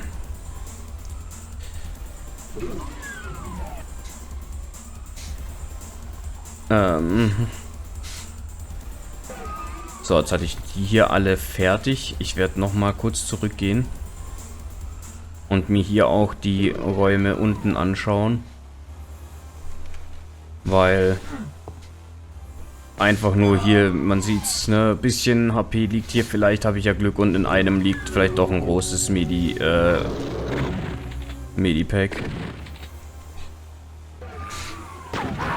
Ja, ich habe halt keine Ahnung, wo du bist, ne? Ach so, das war das falsche. Huch. Da war der. Ach, der steht immer an der Leiter quasi direkt. Ja. Frech. Aber hier ist auch nix. Hier ist auch nix. So, auf der anderen Seite. Ha, da war offensichtlich noch einer. Da auch. Hier muss ich auch noch hin. Ich weiß doch gerade gar nicht.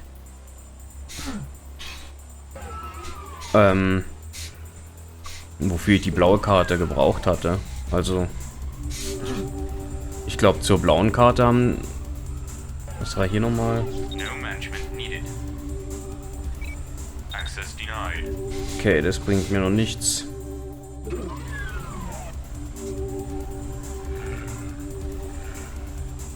Und für das andere brauche ich... Ah, diese Blue Keycard, die ich jetzt habe. Hoffentlich ist es aber... Also, ich weiß halt nicht... Vielleicht ist es ja sogar diese Blue Data Disk, die mir gefehlt hat. Rein theoretisch ist es schon möglich.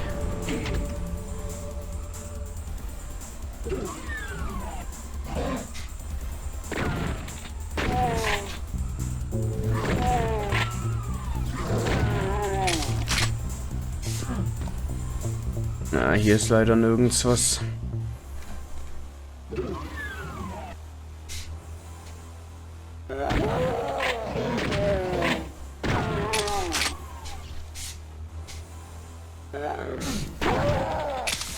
Okay.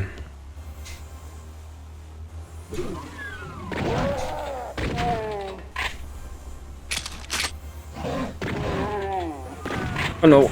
Ah, zum Glück hat er auch daneben geschossen.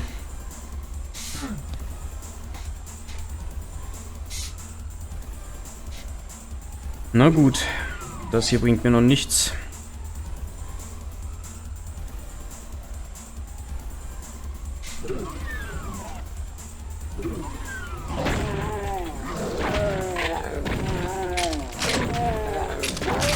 Okay. Wunderbar. HP bitte. Nein. Frech. Hat da keiner notfalls Sanikasten bei sich im Quartier. Sehr unverantwortlich.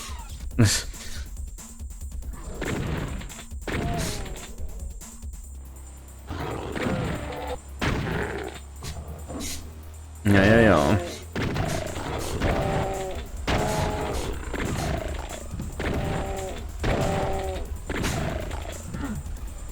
Okay. Oha. Ach so, lol. Hä? Naja. Ich höre euch.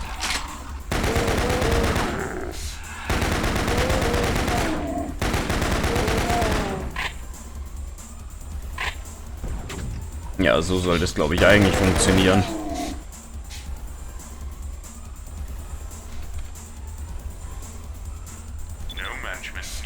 Nach wie vor no management needed, okay.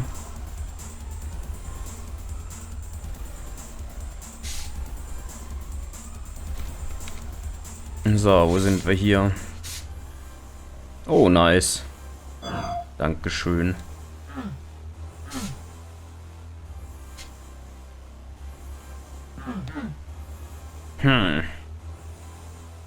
Das waren noch alle Gegner.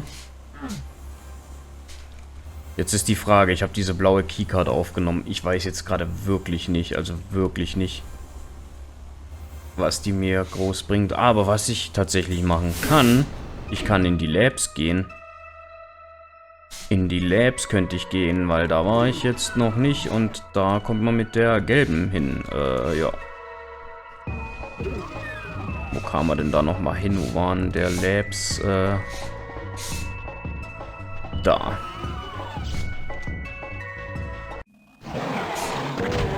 Okidoki.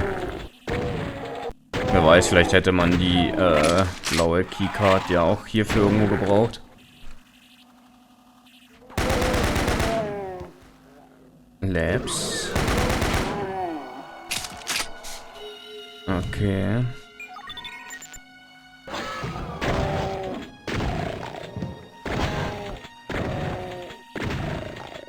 Oje, oje, oje. Hier habe ich keine Deckung. Aber passt. Na komm.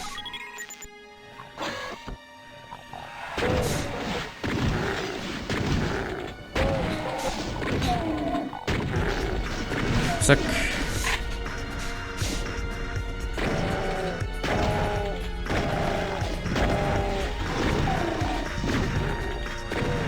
Na, sehr schön. Nice.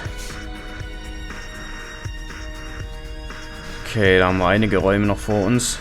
Aber alles gut. Ach, das hier ist nur für ein bisschen Monster töten, Ausrüstung kriegen. Okay. Komme ich mit zurecht.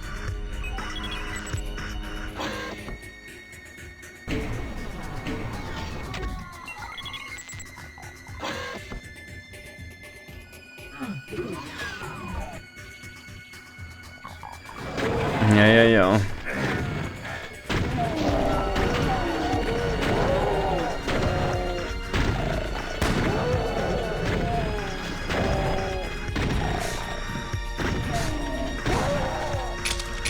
Wunderbar.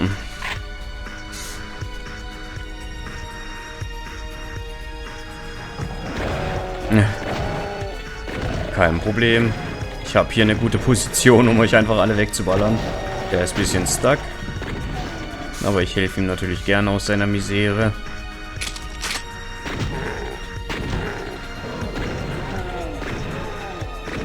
So.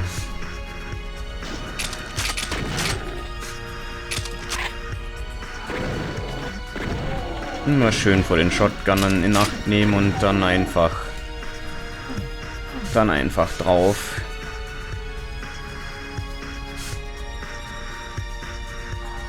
Ich nehme mal schwer an, da ist nach wie vor No Management needed. Das sieht ominös aus. Ich werde mir jetzt erstmal kurz das hier anschauen. Was ist das denn? Oh, Subject Information.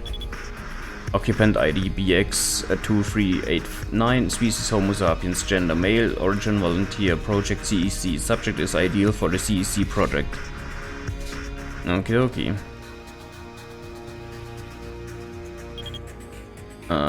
Species Homo sapiens, Gender Male, Origin captured UAC, Marine Project CC. Do not remove part C78 before initial cybernetic stage. Mal.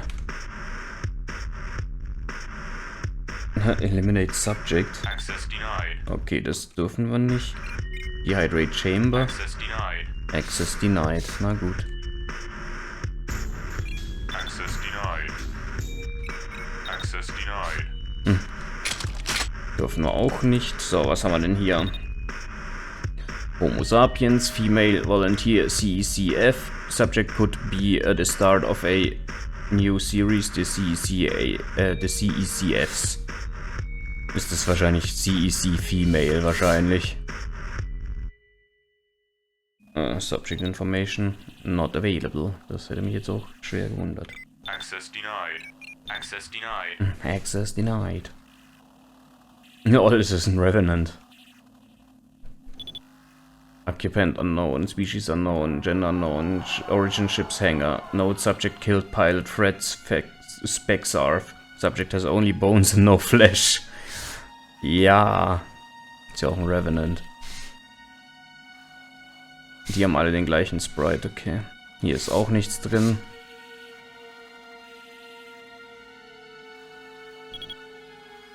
So, Gender Male, Volunteer, CC, Subject is very intelligent. Okidoki. Homo sapiens Male was killed in ship's hangar, CC, Subject is physically dead. Ja gut. So, und dann hier noch als letztes. Unknown species, unknown ship's hangar, subject appears to throw magic fireballs, subject has very sharp claws. Ist das ein Imp? Ja. Das war klar. Es war klar. So, jetzt gucken wir uns mal diesen ominösen Raum hier an.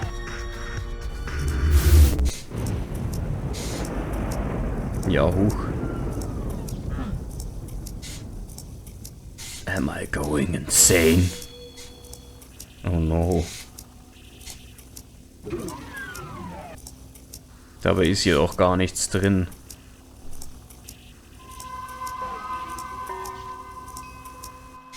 Na gut.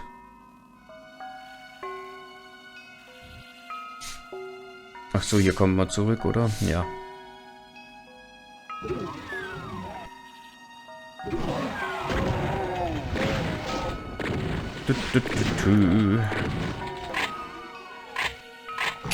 In meinem Kopf ist alles kaputt.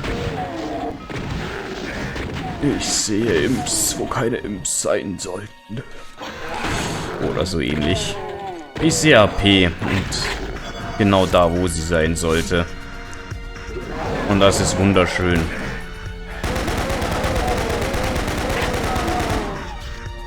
So. Ja, komm, holen wir uns das. Was haben wir denn hier Schönes? Wieder ein Log.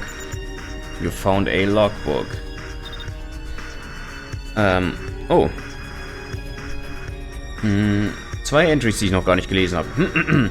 What manner of man would do such things as what has been done to those poor bastards in the tubes?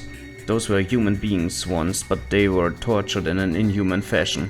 tortured to death. I probably suffered the same treatment before they made me into a cyborg. I'm going to find the people responsible for this outrage and make them suffer just as much themselves. I wonder where those demon corpses came from. Did the presence of those demon corpses lure the monsters here? What was that? A red room? It was just like that wacky chessboard I experienced on that prison deck. What madness is this? So, internal log, unit RTC-3057. Day 1, 0010 hours. What are all those guys doing around my bed? Wait a minute, is this my bed at all? 15 hours. System terminated. Day 2, 12:50 hours. I wake up and find myself inside some sterile kind of cell. I get up feeling really strange. Then I realize that I am inside some kind of heavy combat suit and that suit moves with my every impulse as if the suit is my own body. I look out of a hole in the door and see the face of a fellow who looks like a scientist. The man calms me down. I don't like his voice or his manner, cold and devoid of emotion. I ask who he is and he says he's Dr. White and that I am humanity's best hope in a war that I should know of already. I don't recall anything. He tells me that they are going to do a few test runs on me, but he does not answer my other questions about what this is all about. Das ist hier teilweise sehr komisch formatiert, möchte ich mal kurz anmerken. 15:47 hours. The tests were largely unsuccessful, I noticed that. This Dr. White fellow looked extremely displeased. Apparently I'm some sort of secret weapon, but they don't tell me. They tell me that they are shutting me down for maintenance. 15:50 hours. System terminated. Day 3, 35 hours.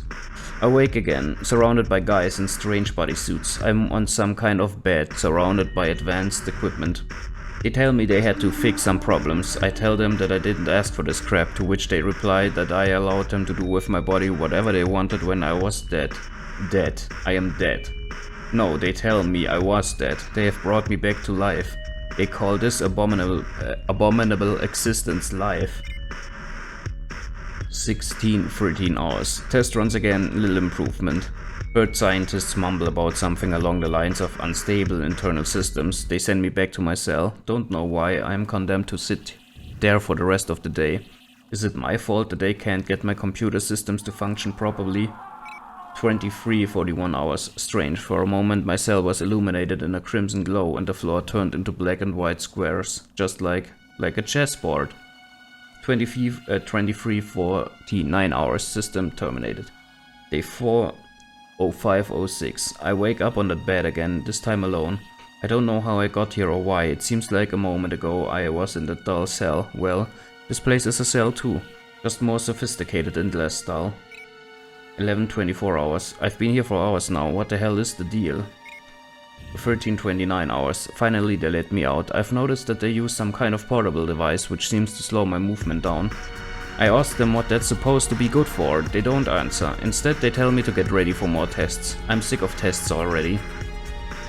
15:54 hours. Tests different than what I've been through so far. They seemed only to test my basic motorical movements and the like. Strange. Dr. White was present. He seemed worried at first, but when the test results came in, he seemed to lighten up slightly. I really don't like that man. 22:25 hours.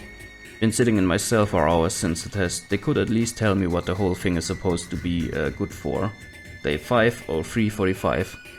It's a strange existence. I don't need to sleep or to eat. I don't feel tired, but I can sleep whenever I wish. The scientists have encouraged me to sleep sometimes. Don't know why. I am a machine, but a sentient machine. But I am getting crazy of sitting in my cell for so many hours. If I committed a crime in my life as a human, I hope it was really bad. That would be the only way to justify the torment of being a living dead contained in this prison. I don't even know what this place is. 14:37 hours. They sent me to a lab where some tech had checked my suit systems. He mentions a log failure, whatever that is supposed to mean. He works on it forever before I am sent back to my cell. 17:52 hours. Systems terminated. Day 6, 04:01 hours. I awake and see my cell all illuminated in crimson, but no chessboard this time. Instead I see floating fish all around me. The colored lighting turns blue. 05:48 hours. The fish changed. I see a strange fish morph into a fish skeleton. Where did that fire come from? The fish skeleton changes again. Its head turns into a human skull and the empty eye sockets suddenly light up. Red blazing eyes stare at me. I scream for help. 59 hours. System terminated. 08:56 hours. I wake up in the bed again. A scientist fellow looks at me and asks me how I feel. Strange. He seems all friendly compared to the other scientist guys. I tell him that I feel like a machine, but otherwise fine. I then tell him about the last strange things I saw. I see him frown. 09 hours. System terminated. 23:09 hours. See floating heads all around me. Faces of young girls laughing at me. Their laugh changes from the friendly laughter to an evil, mocking laughter. I wave at them, try to swat them like flies, but they elude me. Stop bugging me. 23:19 hours. System terminated. Day 7, 04 hours. Error hydraulic system offline. Error targeting system offline. Attempting system scan. System scan failed. Attempting backup system initiation failed. Alert system critical. Attempting system shutdown failed. Unit status deceased. Log deactivated day 7, 04, 05 hours. Na gut, diese Scientists sind nicht so nette Menschen. Anscheinend. Die machen üble Dinge mit den Maschinen, Menschen, Dingern. Aber noch geht's meinem Charakter hier ja gut. Noch zumindest. You have found a logbook. Und wir lesen weiter.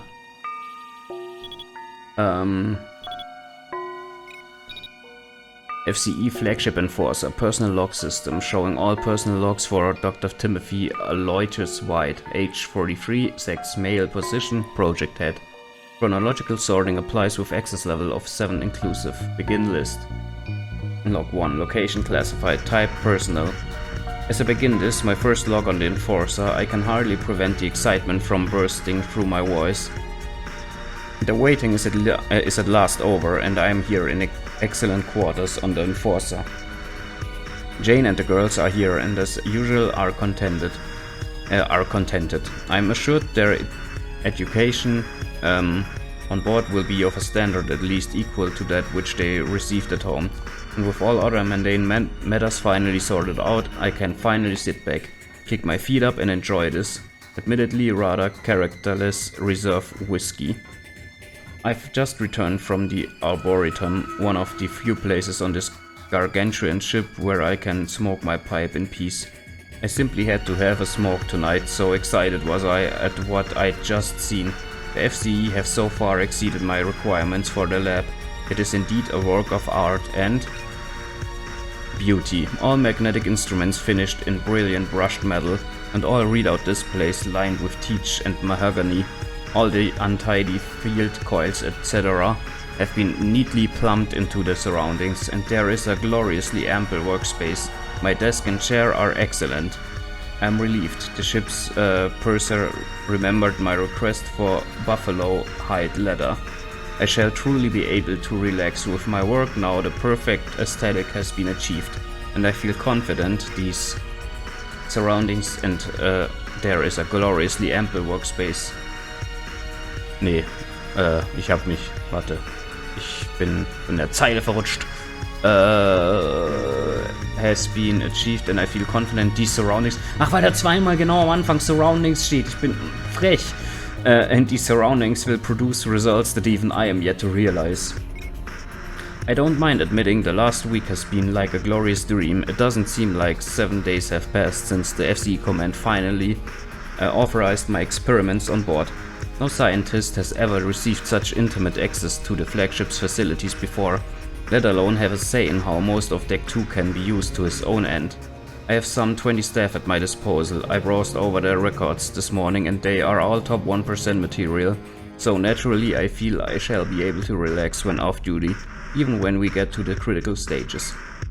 Curious, last night before bed Jane stopped me as I marched up and down our quarters. I still hadn't sorted out the intricacies of the phases of my plan. Of course, I knew the general stages of what we must achieve. I had two in order for the FCE to grant their approval, but my own personal satisfaction as to the minutiae still... Nee, what? Das Wort kenne ich jetzt nicht. To the minutiae? Ich weiß es nicht. Still eluded me. And yet when Jane and I went to bed for the first night aboard this magnificent vessel, my mind simply cleared. I haven't had a night's sleep like it in months at home on Mars. I slept some 8.5 hours, and upon awakening this morning it was all as clear as water itself. And so now, once all the equipment, stores and supplies are aboard, I see no reason why we can't proceed with Stage 1 immediately. 13 volunteers are already prepared. However, if this proves as successful as I think it will, I see no reason why we couldn't start reprogramming the prisoners within 4 to 6 weeks. This whiskey really is rather disappointing. I think I shall have rooms bring another from the stores. End of log.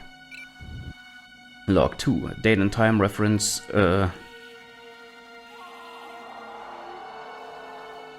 Ich meine, okay, ich glaube, das amerikanische Dings ist falsch. Also andersrum, ich sage immer gerne falsch rum. Aber wahrscheinlich ist das jetzt nicht der 2.7., so wie bei uns. Sondern wahrscheinlich der 7.2. Andernfalls wäre es ein guter Zufall. Wir haben hier gerade, als ich das aufnehme, den 2.7. Naja. Schöner Zufall. Location classified. Type personal. I admit now that my feelings are mixed about this project. I have already learned a lot and the project is going better than expected as of now, while proving much more exciting and fascinating than I ever thought possible, although I have simultaneously realized that our goal will be harder to achieve than originally anticipated. Unfortunately, it seems that not all people aboard this ship has everyone's best intentions. The captain has directly opposed some of my wishes, and I must say that I'm supremely disappointed about the crew. I thought the crew members of the Enforcer were well educated and well disciplined. I see now that such is not the case. For instance, I asked a few of those Space Navy men to get me a photostrobic transmitter, giving them very accurate instructions and told them to get it quick. It took them a godless half hour to bring me the right device. The competence of these men leaves a lot to be desired, I must say. To make matters worse, there seems to be only few people with the required education to look after children. Jane approached me today, all upset about the girls' well-being. Ellen was feeling sick this morning and Janet had some of her recurring nightmares. I have sent a complaint to the FCE officials in charge of this project and hopefully they will react. It is unacceptable that a top-level scientist cannot work in peace without the intrusion of family matters. It seems impossible to get a whiskey of proper quality aboard. End of log. Log 3. Location classified. Type personal. What a month this has been. I'm worn down to shambles and have barely slept for the last 2 weeks. But it has surely also been a very rewarding week. Project RTC has thus far progressed superbly. I see that I have not overestimated my staff, who have all performed their duties in the most excellent of manners. I am particularly pleased after the addition of a Dr. George Alistair, whom the FCE sent to join up with us halfway through Stage 3. Dr. Alistair, an old colleague of mine from my days in the employment of the Union Aerospace Corporation and a very skilled man indeed, has most certainly changed since I last saw him. Always very focused and seemingly obsessed with achieving success on this project. A very skilled colleague indeed.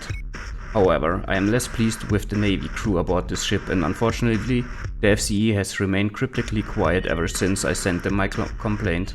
They apparently expect that I am a conjurer who can work at an optimal pace despite mediocre cooperation from the crew and lack of caretaking. I am of course referring to my family, who once again burden me with their problems. I truly did believe I was past the point of having to struggle with these mundane issues, but I see that I am yet again to be disappointed. I need something new for a change. I think I shall get rooms to bring me a gin and tonic. The whiskey on this ship really does not live up to my standards. End of log. Log 4. Location classified. Type personnel. I cannot believe this, and I and the rest of the RTC team have made it so far only to be stopped dead by one obstinate organ in the human body, the brain. We have overcome odds that the UAC Cybernetics Division fell short in, and now it seems that Project RTC will suffer the same humiliating downfall that the corresponding UAC project did. I feel the weight of the countless hours of labor on my shoulders, and yet I cannot sleep for sheer frustration. While the FCE can probably not find a more dedicated and stubborn team of scientists for this task, I realize now that what we set out to do is not possible with our current technological limits. I still cannot comprehend it. I cannot relax anymore. I cannot appreciate my luxurious environments. What is it worth anyway?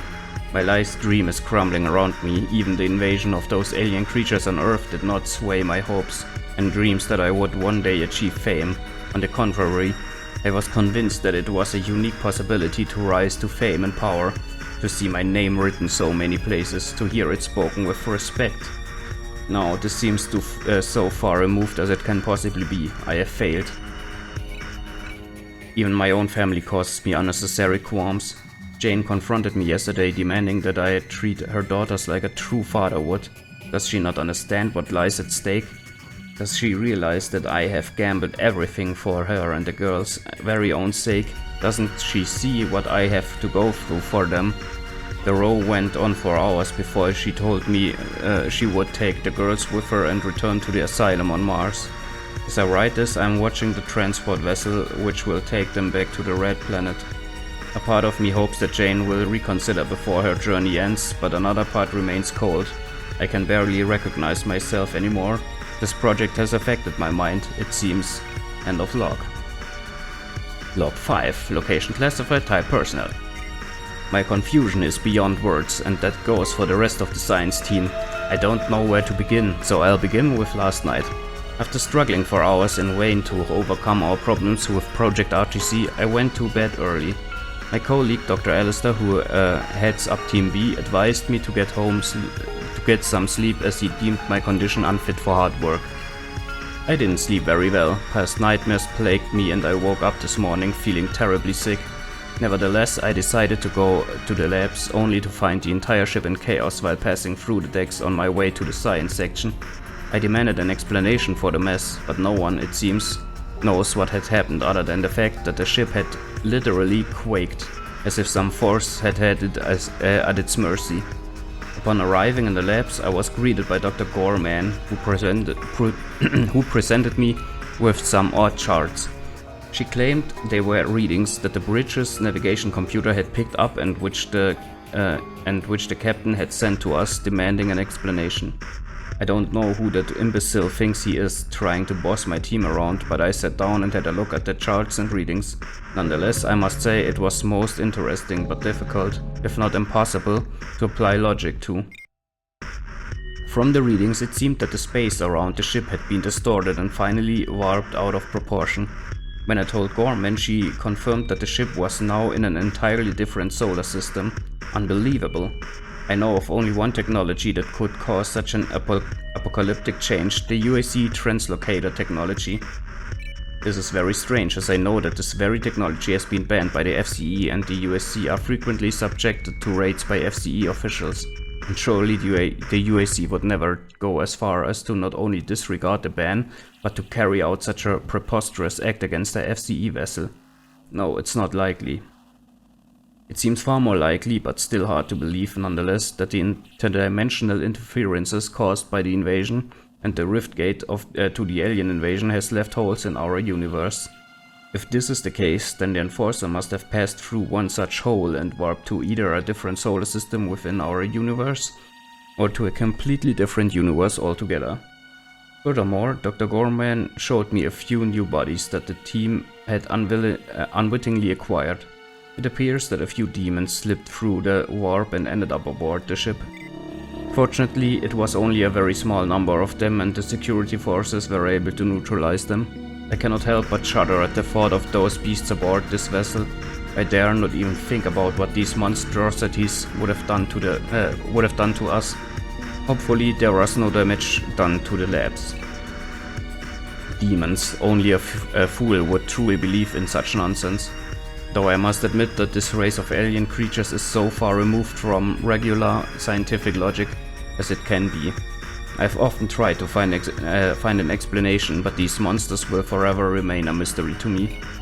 The newly acquired bodies, including the neutralized alien creatures, have been sealed within the cryotanks.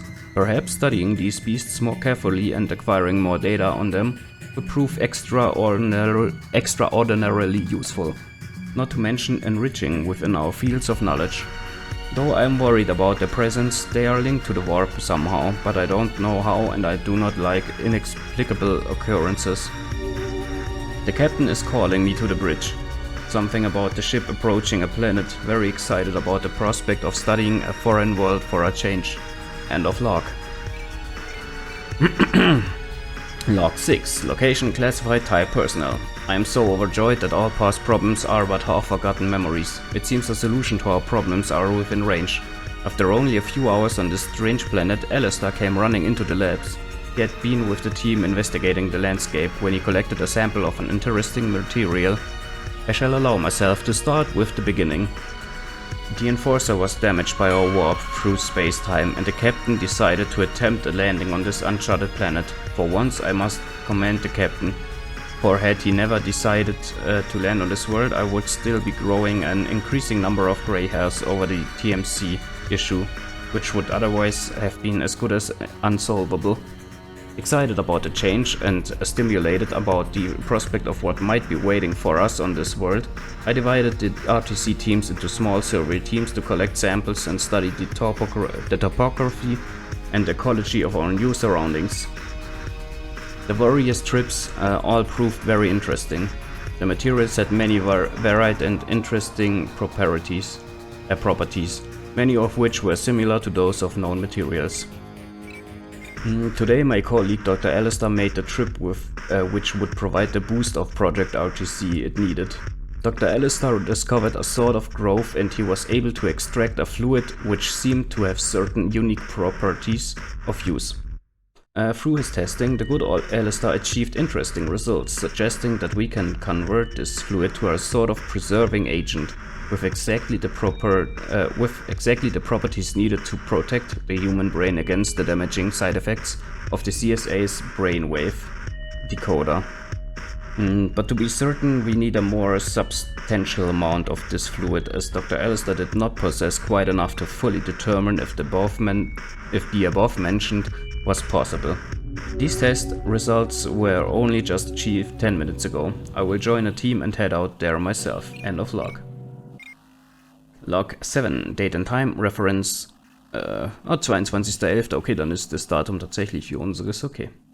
Location, Classified, Type, Personal. I and the rest of the team have been working like madmen, allowing ourselves little rest. But for the first time since the expiration of RTC-3057, our newest test subject and the first to use the new brain protective agent, I see light ahead.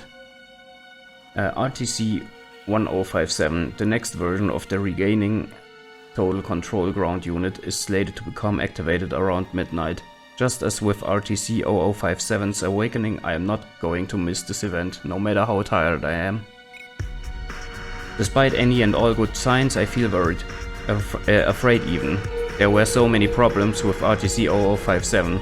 What if we are unable to truly remedy them, despite all our hard labor? My family briefly entered my thoughts, but I don't really think it is a good idea to worry overly about them. I'm sure that Jane will apologize once the team has safely completed this project.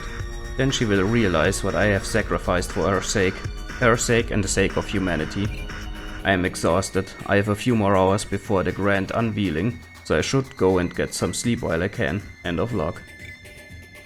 Log 8. Location classified, type personal. It was a good decision to take the day off. I've worn myself down from weeks of hard labor and slept uneasily because of countless worries. But the rewards, I feel, will be grand. We are on the doorstep to creating the ultimate weapon to combat the fiends that pollute our home, and the next step in human evolution. It is said that there is no champagne aboard this vessel, let alone any alcoholic drinks, as we have run out of anything containing even the slightest percentage of alcohol. Today I really feel like celebrating. A pity. Maybe I can wait with this celebration till the ship arrives on Mars. with the most efficient weapon ever created by man. Then there will truly be something to celebrate. So occupied have I been with the latest developments of Project RTC that I barely noticed that a ship took off from the mysterious planet a little more than a week ago, and now it seems that we have arrived back in our own solar system. This made me hurry back to the labs where I received the latest readings. I am convinced that the ship must have gone through the same space distortion field that sent it to the other solar system in the first place. I am slightly concerned about this, as it doesn't seem like a mere coincidence. What could possibly have triggered this chain of events? Well, it does not matter. As long as Project RTC is going along well, all is well. These days I find it hard to concentrate on events in the world outside the labs. However, the outside world has caught up with me. The Enforcer has re-established contact to nearby authorities, and I have received new orders from our FCE contacts. I have given them a progress report, and their response has been that as soon as we have a functionable prototype, we should take it to a conference attended by the UAC and the FCE. It seems that the FCE is trying to thaw the waters between the two organizations, so to speak, and the FCE officials want to display our newest achievement to underline their arguments of the advantage of our cooperation. I shall do my best to ensure a ready prototype as soon as possible. Curses, I really wish I had a bottle of the finest champagne. Even that lousy reserve whiskey that this ship could offer a few months ago would have been something. End of log. Look, log 9. Location classified, type personnel. I am at my wit's end. It is sabotage. It's the only thing it can possibly be. How? Why? Why now? Time is extremely short. They will be here any moment. We must activate RTC-3057. We cannot secure it ourselves, but maybe it can secure itself if we let it. They have dislodged the rest of the ship from the section which comprises decks 1 to 5. Our only hope is the escape pods on deck 2. We cannot extract. Error 205. Log was not deactivated correctly. Log auto deactivated. Log deactivated. So. Ich glaube, mein Mund war noch nie so trocken wie jetzt. Heilige Scheiße, war das viel zum Lesen. Jetzt wieder gutes altes Schießen.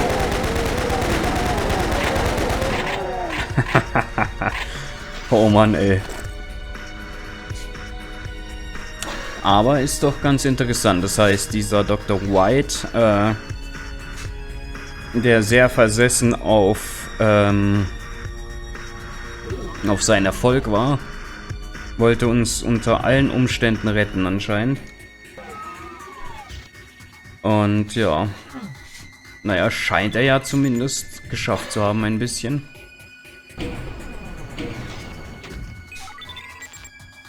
So, ich möchte ganz kurz nochmal hier hingehen. Ah, voll nice, die haben da sogar einen Außenbereich modelliert. Ha, cool.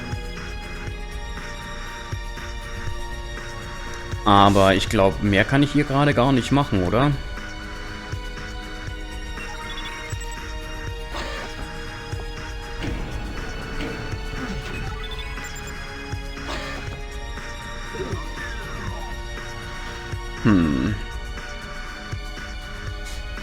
Weil hier war ja nichts.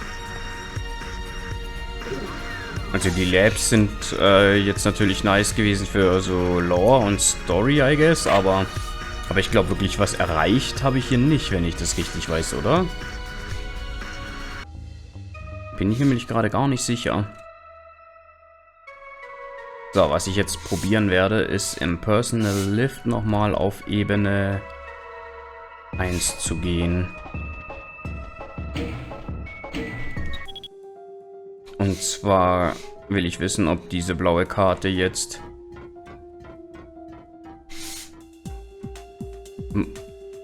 Was waren das für Schritte? Irgendwelche komischen Schrittgeräusche. Frech. Okay, wir haben die immer noch nicht. Blue Data Disk Required. Das ist jetzt natürlich so eine Sache, ne? Die haben wir alle Gegner gekillt.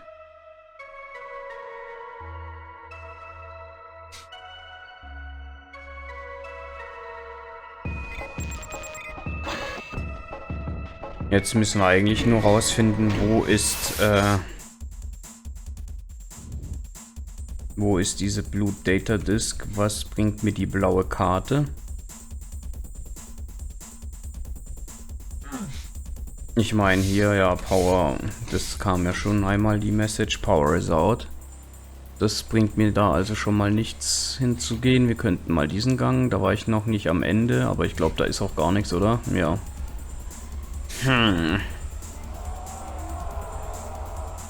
Gute Frage, gute Frage. Und hier hinten war ja eigentlich auch nichts.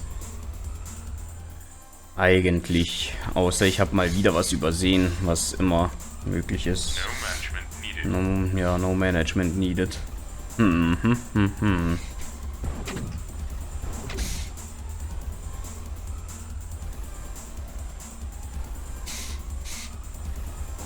hier war auch nichts. Na, hier hatte ich nur HP. Daran kann ich mich noch erinnern, da habe ich mich sehr gefreut drüber. Und wahrscheinlich kann ich mich deswegen auch noch dran erinnern. Aber ja, ich müsste rausfinden, wofür die Karte war.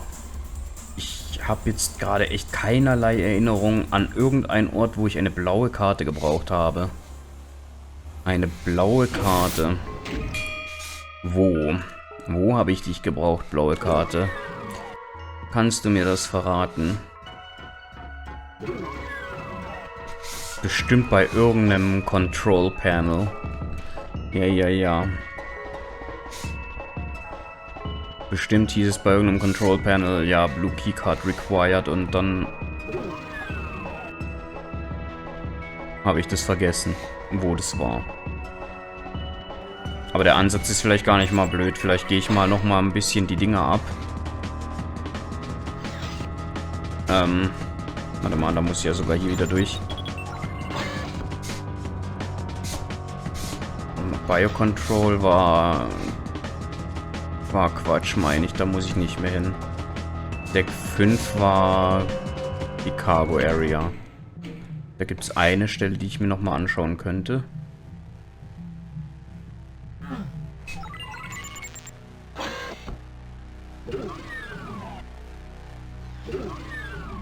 Beziehungsweise theoretisch sogar zwei Stellen. Theoretisch sogar zwei Stellen. Zuerst gehe ich hier mal rein.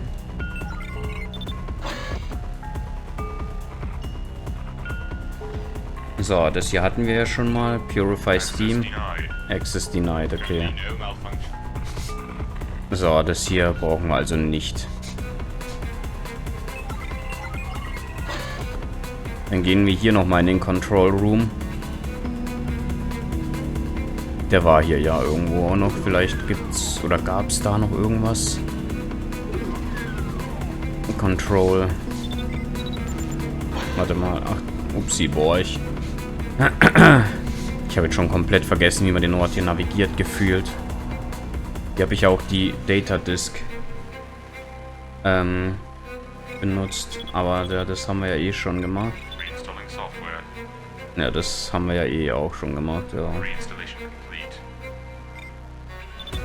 Das hier kennen wir. Das hier kennen wir auch. Das bringt mir nichts. Das bringt mir gar nichts. Wir haben ja auch keine Kills mehr offen. Deswegen glaube ich eh nicht, dass wir hier auch groß noch was machen können. Schwer zu sagen, aber was ich mal probieren könnte, ist nochmal an den an das Terminal gehen, wo Stabilized Power Patterns completed. What? Why?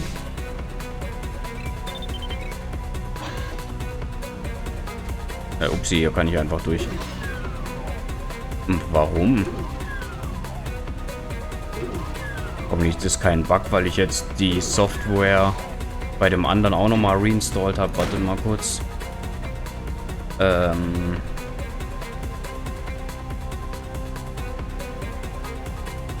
Welches ist denn der aktuellste Autosave? Der hier? Ja, not completed steht hier.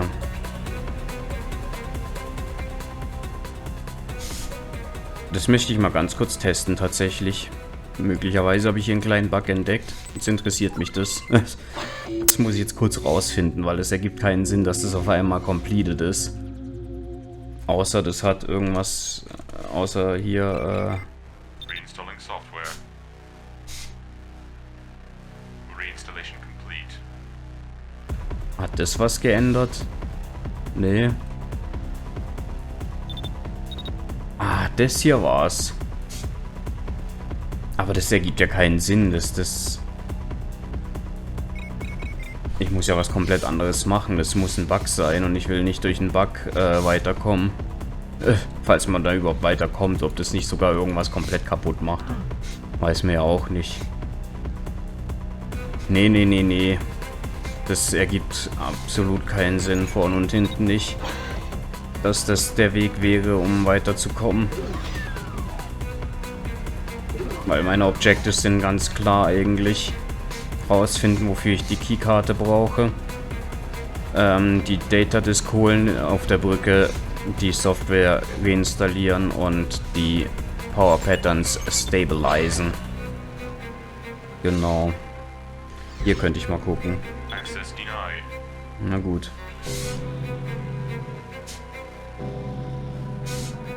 Hier kann ich aber nichts machen.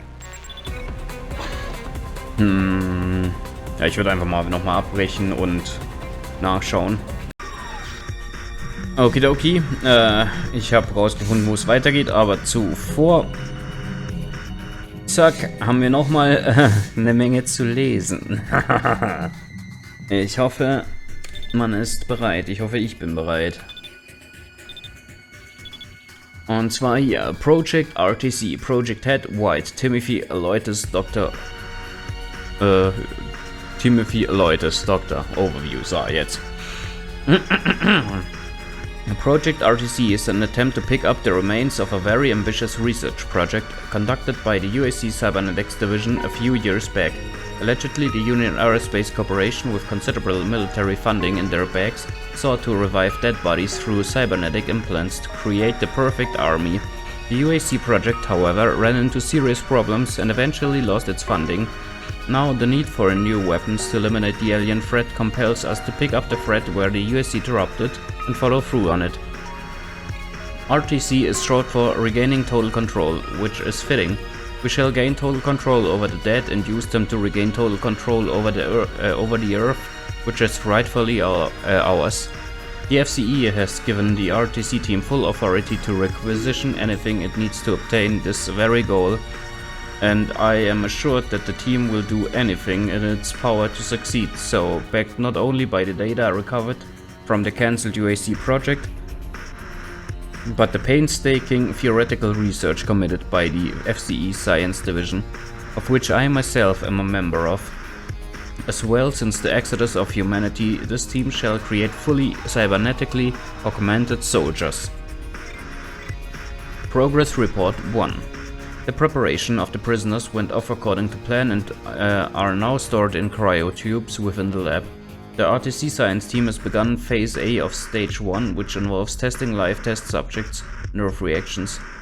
The team collected very varied data. Some of the subjects have a very impressive physical endurance, and as showed by the second test, which was performed without anesthetization. Okay, auch ein Zungenbrecher das Wort. The physical endurance of the subject is absolutely vital to this project, and I am pleased to note that most of the volunteers seem to meet the requirements so far. All subjects have been through the electrical treatment, which will determine how well the subjects respond to electrical signals sent through their bodies. I must admit that I found this the most fascinating of the tests, as the results yielded very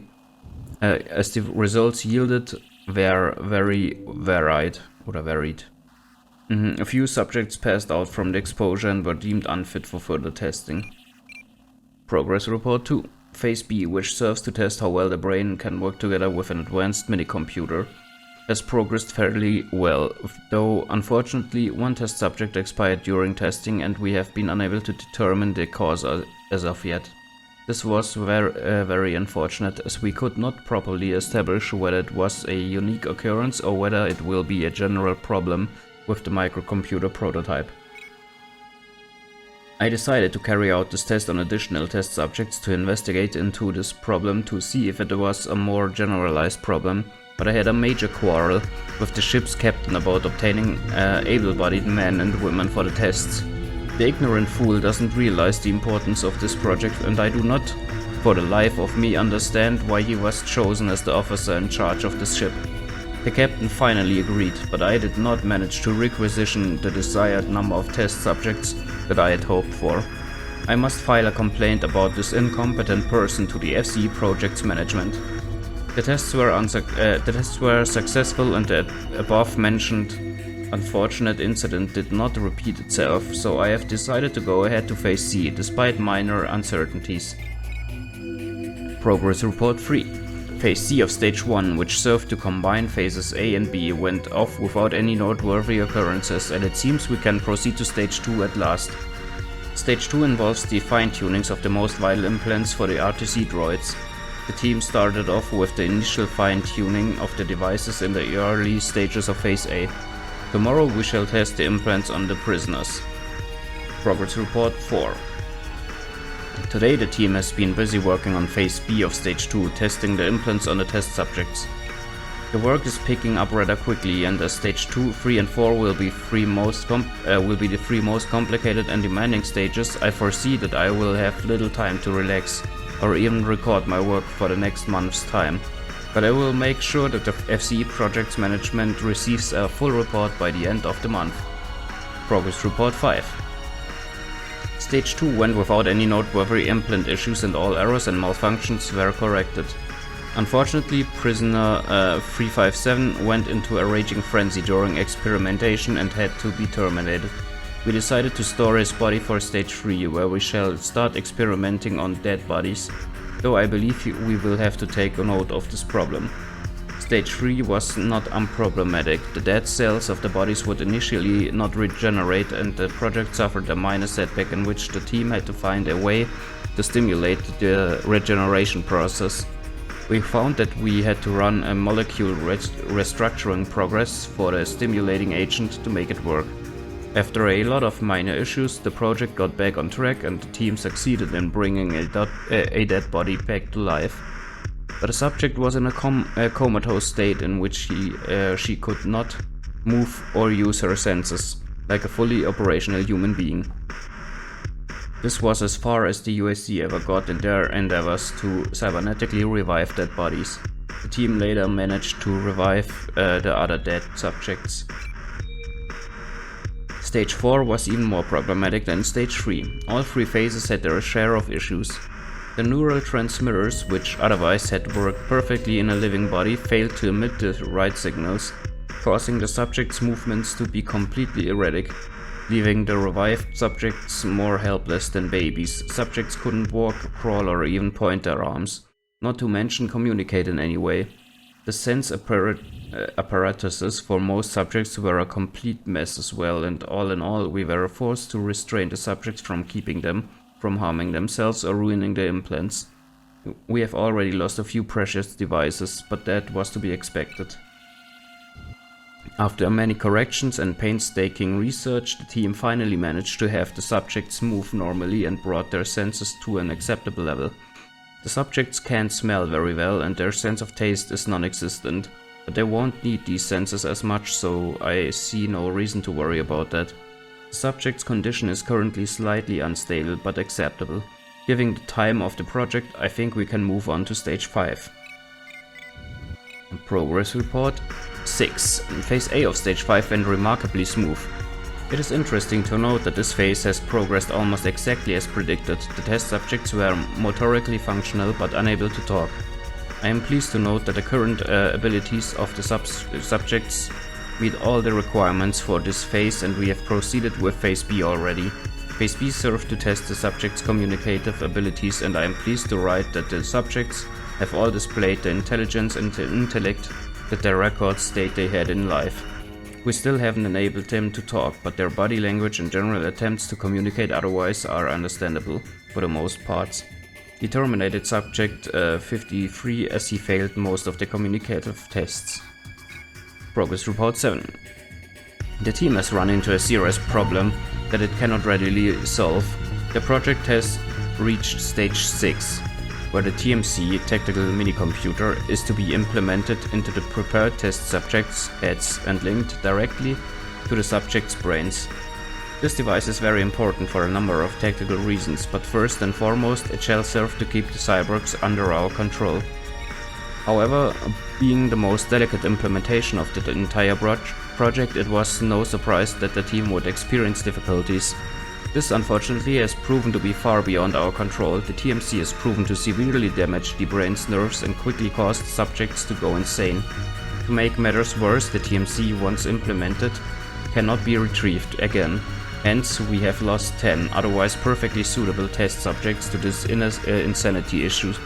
We have to find a way to put the subject's brain in a suitable condition in which organic matter can cooperate with the TMC technology. It is likely the brainwave decoder in the CSA unit which is the main cause. I have ordered that we focus on only one subject at a time as to prevent further losses. Stage 6 is suffering a considerable setback, and I have decided to split up the RTC team so that one half of the team shall proceed to testing and implementing the combat suit, while the other, myself included, shall try to solve this complicated issue. Progress Report 8. Team B reports that the NBC tests and various hazard tests on the combat suit are progressing flawlessly. Sadly, I cannot say the same for Team A's effort to solve the TMC issue. We have literally gone back to the drawing board, having tried everything we possibly could to put the various subjects' brains in the right condition to no avail. Team A is now trying to attack the problem from a different angle and instead attempt to redesign the CSA, Computerized Situation Analyzer. The problematic brainwave decoder cannot be redesigned without a complete CSA redesign. Progress Report 9. The Enforcer has made a mysterious jump in space and time, which I cannot readily explain, and we are currently stranded on an uncharted planet. This, however, has proven to be most fortunate for the project. I have successfully extracted and carefully studied a strange fluid located in various locations on this planet. I am pleased to write that we have indeed found a way to create a protective agent which will keep the human brain functional and at an optimal level. Stage 6 has at long last been defeated.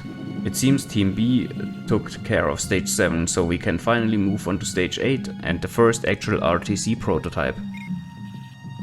The team has begun preparing Subject 57's body, and I think that to celebrate our recent success, we shall name the next version after this subject. I am pleased to announce that the team is working on our first truly optimized RTC model, RTC-3057. Progress Report 10. Well, this should prove an interesting update. RTC-3057 was activated as planned 2 days ago. The subject was intelligent, sentient, and responded to its environments as any human being would. In addition, the suit functions well in cooperation with the organic body. Unfortunately, it seems that the CSA in RTC-3057's TMC is suffering from malfunctions, as the subject is confused and clearly has not received the info the CSA was programmed to provide it with, so the team has been forced to shut 0057 down indefinitely, attempting to find the issue. Unfortunately, the new brain protective agent has an unfortunate effect on the device, and we will have to design a new TMC entirely. Implementing a new TMC into RTC-3057 is out of the question, as an attempt to remove the existing device can cause serious damage to the subject. I ordered the team to go ahead with the other tests. However, the testing carried out yesterday provided rather dismal results. The subject clearly remembered its military training, and the disciplinary device functioned perfectly, but something must have gone wrong because the subject started firing wildly at the reinforced door to the testing range, clearly trying to get out and against all sane judgment. I subjected the RTC-3057 to the jolt treatment issued by the disciplinary device to stop it, giving it 30 First a Type C jolt, and when that didn't help, a Type Z jolt. The subject ignored the pain, something a sane person would not have been capable of, and the second jolt made it shut down. The good news is that the team has already completed and tested the Type 2 TMC. It will be used in the next RTC version, which will hopefully prove more successful, but for now I will need to see how many of RTC-3057's issues we can fix, before commencing work on the next version. Progress Report 11. RTC-3057 has just expired a few hours ago. The team is still unsure of what exactly brought about this disaster, but the observers stated that the subject seemed to hallucinate and act in disturbing ways. The autopsy revealed that the TMC actually caused minor damage to the brain. The damage deteriorated over time and the end result was complete brain death. The subject RTC-3057 is beyond salvation, and I see no other option than to look deeper into the matter of the TMC and the new protective agent, which seems to be faulty. Also, we will have to forget about implementing a databank in the CSA until we have effectively overcome the insanity issue. Progress Report 12. A last-minute decision was made not to activate the CSA in RTC-1057's TMC. The group working on the device found a few faults and were concerned that the device would do the same as it did to 0057. RTC-1057 was activated and they could see that it functioned as it should. And I could see that it functioned as it should.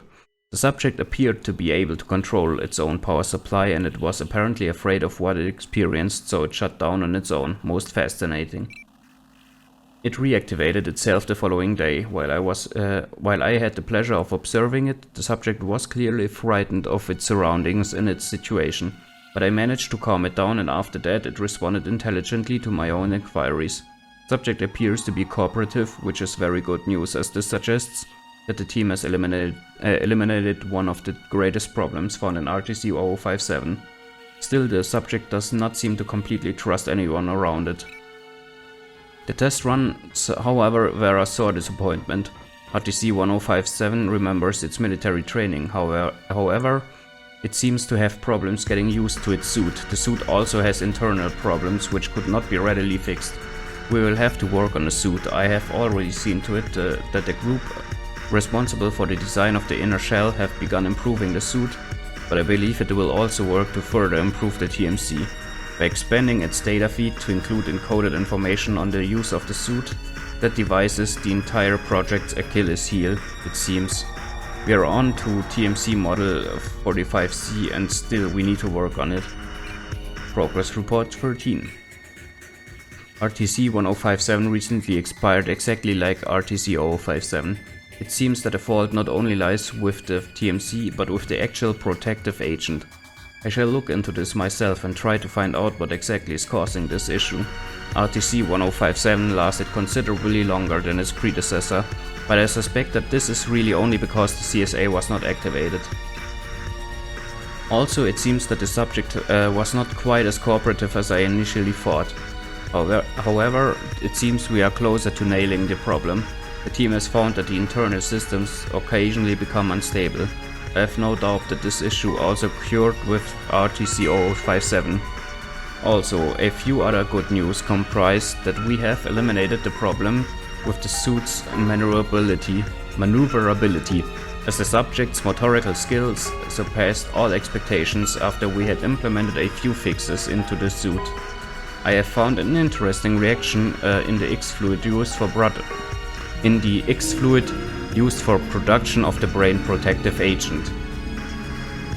The team is preparing the next version as I write this. Hopefully this one will become more successful, but I have already authorized the preparation of another body, which will be used for the fourth cyborg version. The third version, RTC-2057, should be ready within 3 days of this writing. Depending on how successful my testing on the X-fluid and the production of an improved protective agent might turn out. Progress Report 14. RTC-2057 has been activated after days of painstaking work.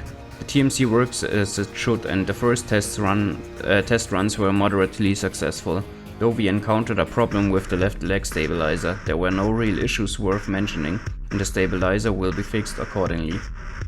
I am also very pleased to note that the subject seems very cooperative and has adapted to its environment very quickly. However, I have tested the capricious brain protective agent further and have found some problem areas. I fear that it might eventually go RTC-3057 the way it went with the 2 other versions. Da fehlt ein Whiff. Oder es ist abgeschnitten, naja. And it is too late to make alterations with the agent used in RTC-3057.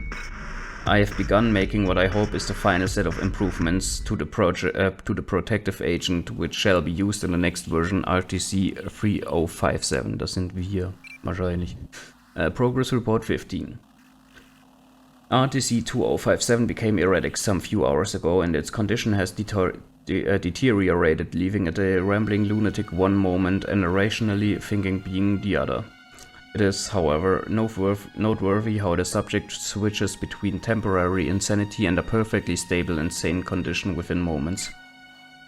I must say, though, that it is a positive sign that RTC-3057 is still alive after 4 days after its initial awakening. Also noteworthy is the fact that the cyborg itself reported that it was feeling strange and had odd dreams. Other than the unstable mind of the subject, everything in RTC-3057 seems to work smoothly, and the TMC is quick to fix data errors and minor neural problems. I have taken myself the time to study the log recovered from RTC-1057, as well as the cyborg's body itself, trying to learn more. Everything I learn will be passed directly onto the team working on RTC-3057. Work on RTC-3057 is progressing much more slowly than with the other 2, but that is only because the team is working much more cautiously now. Dr. Alistair has stated that they are preparing yet another version of the TMC.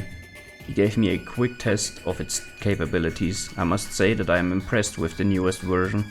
It seems so much more stable and reliable than any of the others. Progress Report 16. RTC-3057's condition is deteriorating, but it is still alive. It is currently held securely within its cell. The subject has been most interesting to study, and I feel that the team has learned a lot. As I write this log entry, the team are undergoing the final stages of RTC-3057's construction. I have only just completed proving the brain with the newest agent. For now, the team is really only fine-tuning the system. Everything seems to be in place for the conference. I shall be busy working into the late hours tonight, as I wish to further analyze our data of the two other RTC Cyborg versions. So. Ich hoffe mal, das war jetzt die letzte große Leserunde. Irgendwann ist es auch echt anstrengend, die ganze Zeit so viel zu lesen. Aber ja, so, was ich mal besser nochmal hätte probieren sollen, war hier einfach hingehen, weil dieses, wenn wir hier hingehen, Power Management, Reinstall Software, ne, brauchen wir gar nicht. Wir müssen das hier einfach machen. CSA Stabilizing Process halted.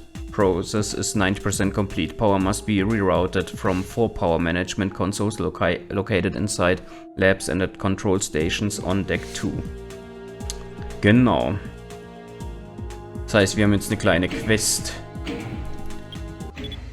So, wir gehen einmal zu Deck 2 und dürfen jetzt anfangen zu suchen, wo die Dinger normale waren. Aber ich hoffe mal, wir finden sie. Beziehungsweise wir können auch zuerst mal zu den Labs gehen. Ich glaube, da ist wahrscheinlich eh nur eins, also passt es. Das war hier irgendwo. Daran erinnere ich mich. So. Sehr gut. Dann haben wir 1 von 4. Ich nehme mal schwer an, dass das einzige hier in den Labs war. Ich kann mich aber auch noch mal kurz umschauen. Wenn man schon mal hier ist, einmal noch mal einen kleinen Rundgang machen. Sollte ja schnell gehen. Die Labs sind glücklicherweise nicht allzu groß. Ah. Zum Glück habe ich das gemacht. So. Das sollte hier jetzt aber alles gewesen sein. Und jetzt nur noch Deck 2. Jetzt nur noch Deck 2. Und da waren die ja, glaube ich, in der Lobby. Ich meine, da waren beide in der Lobby.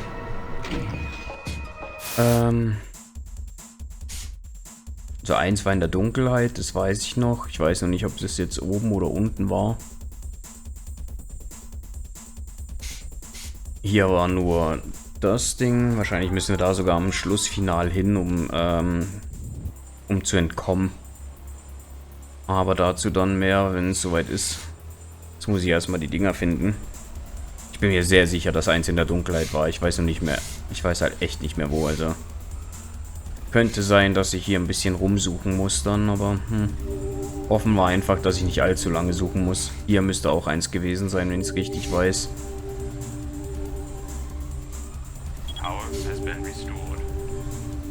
Genau.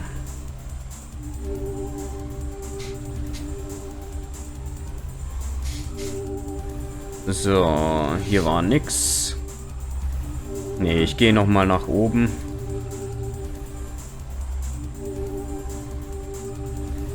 Und gucke mich dort noch einmal gut um. In der Hoffnung, dass es dort irgendwo gewesen ist. Ich hoffe mal, das war nicht in irgendeinem der Räume hier. Doch. Aber das ist in Ordnung, weil ich habe ihn ja schnell gefunden. So. The power is still gone. Maybe I have to finish the stabilizing process from the main computer on the bridge. Das ist sehr nett, dass man mir das sagt. Dass ich da nochmal hin muss. Zu freundlich, zu freundlich. Dann machen wir das doch. Zack, wir gehen hier hin, wir gehen hier hin und müssen jetzt hier wahrscheinlich...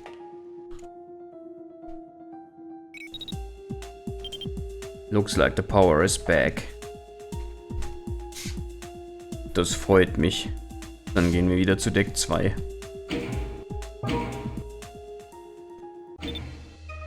War da gerade nochmal ein Log? Nee.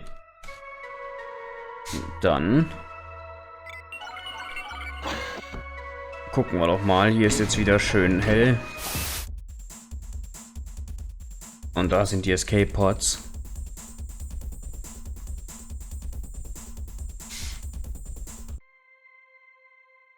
Okidoki, ein paar Gegner haben wir auch noch. Oh, ach du Scheiße. Warte mal kurz, ganz kurz. Jetzt will ich mir richtig anschauen. Ich war auf der Map.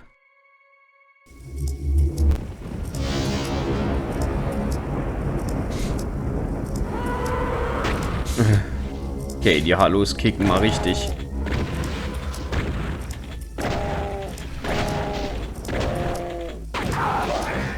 Aje.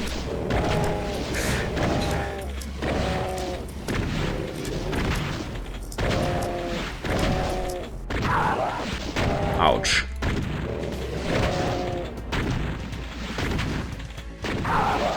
Oh, wow.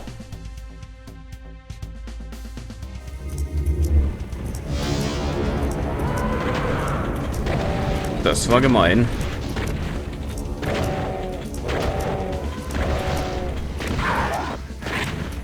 Schießen die schneller? Irgendwas verwirrt mich hier gerade.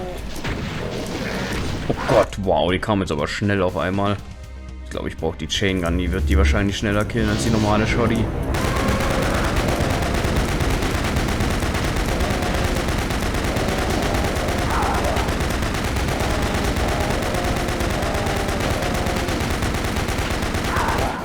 So, ab jetzt. Au.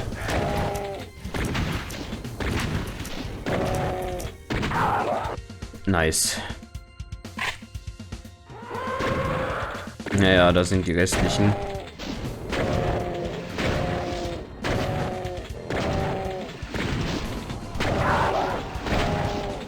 Ja, wenn die einmal alle auf einer Seite sind, sollte alles kein Problem sein. Jetzt muss ich nur noch reinballern.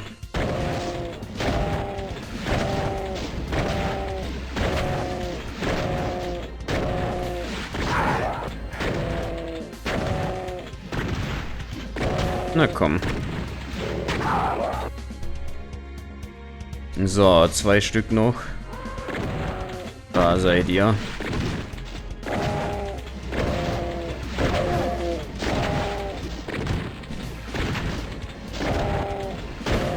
Na kommt. Zack.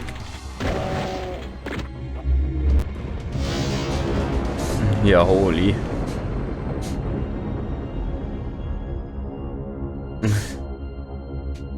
Die Halluzinationen, sie werden stärker. Ich weiß nicht, wie lange ich das noch aushalte. Oh lol, hier wird man sogar teleportiert. Cool. Muss ich jetzt in ein Escape-Pod gehen? Kann ich mir da einen aussuchen? Ja. The escape pod launches itself from the enforcer and is instantly caught in the gravitational pull of Mars. As the pod hurtles towards the planet, you hope you will survive the landing.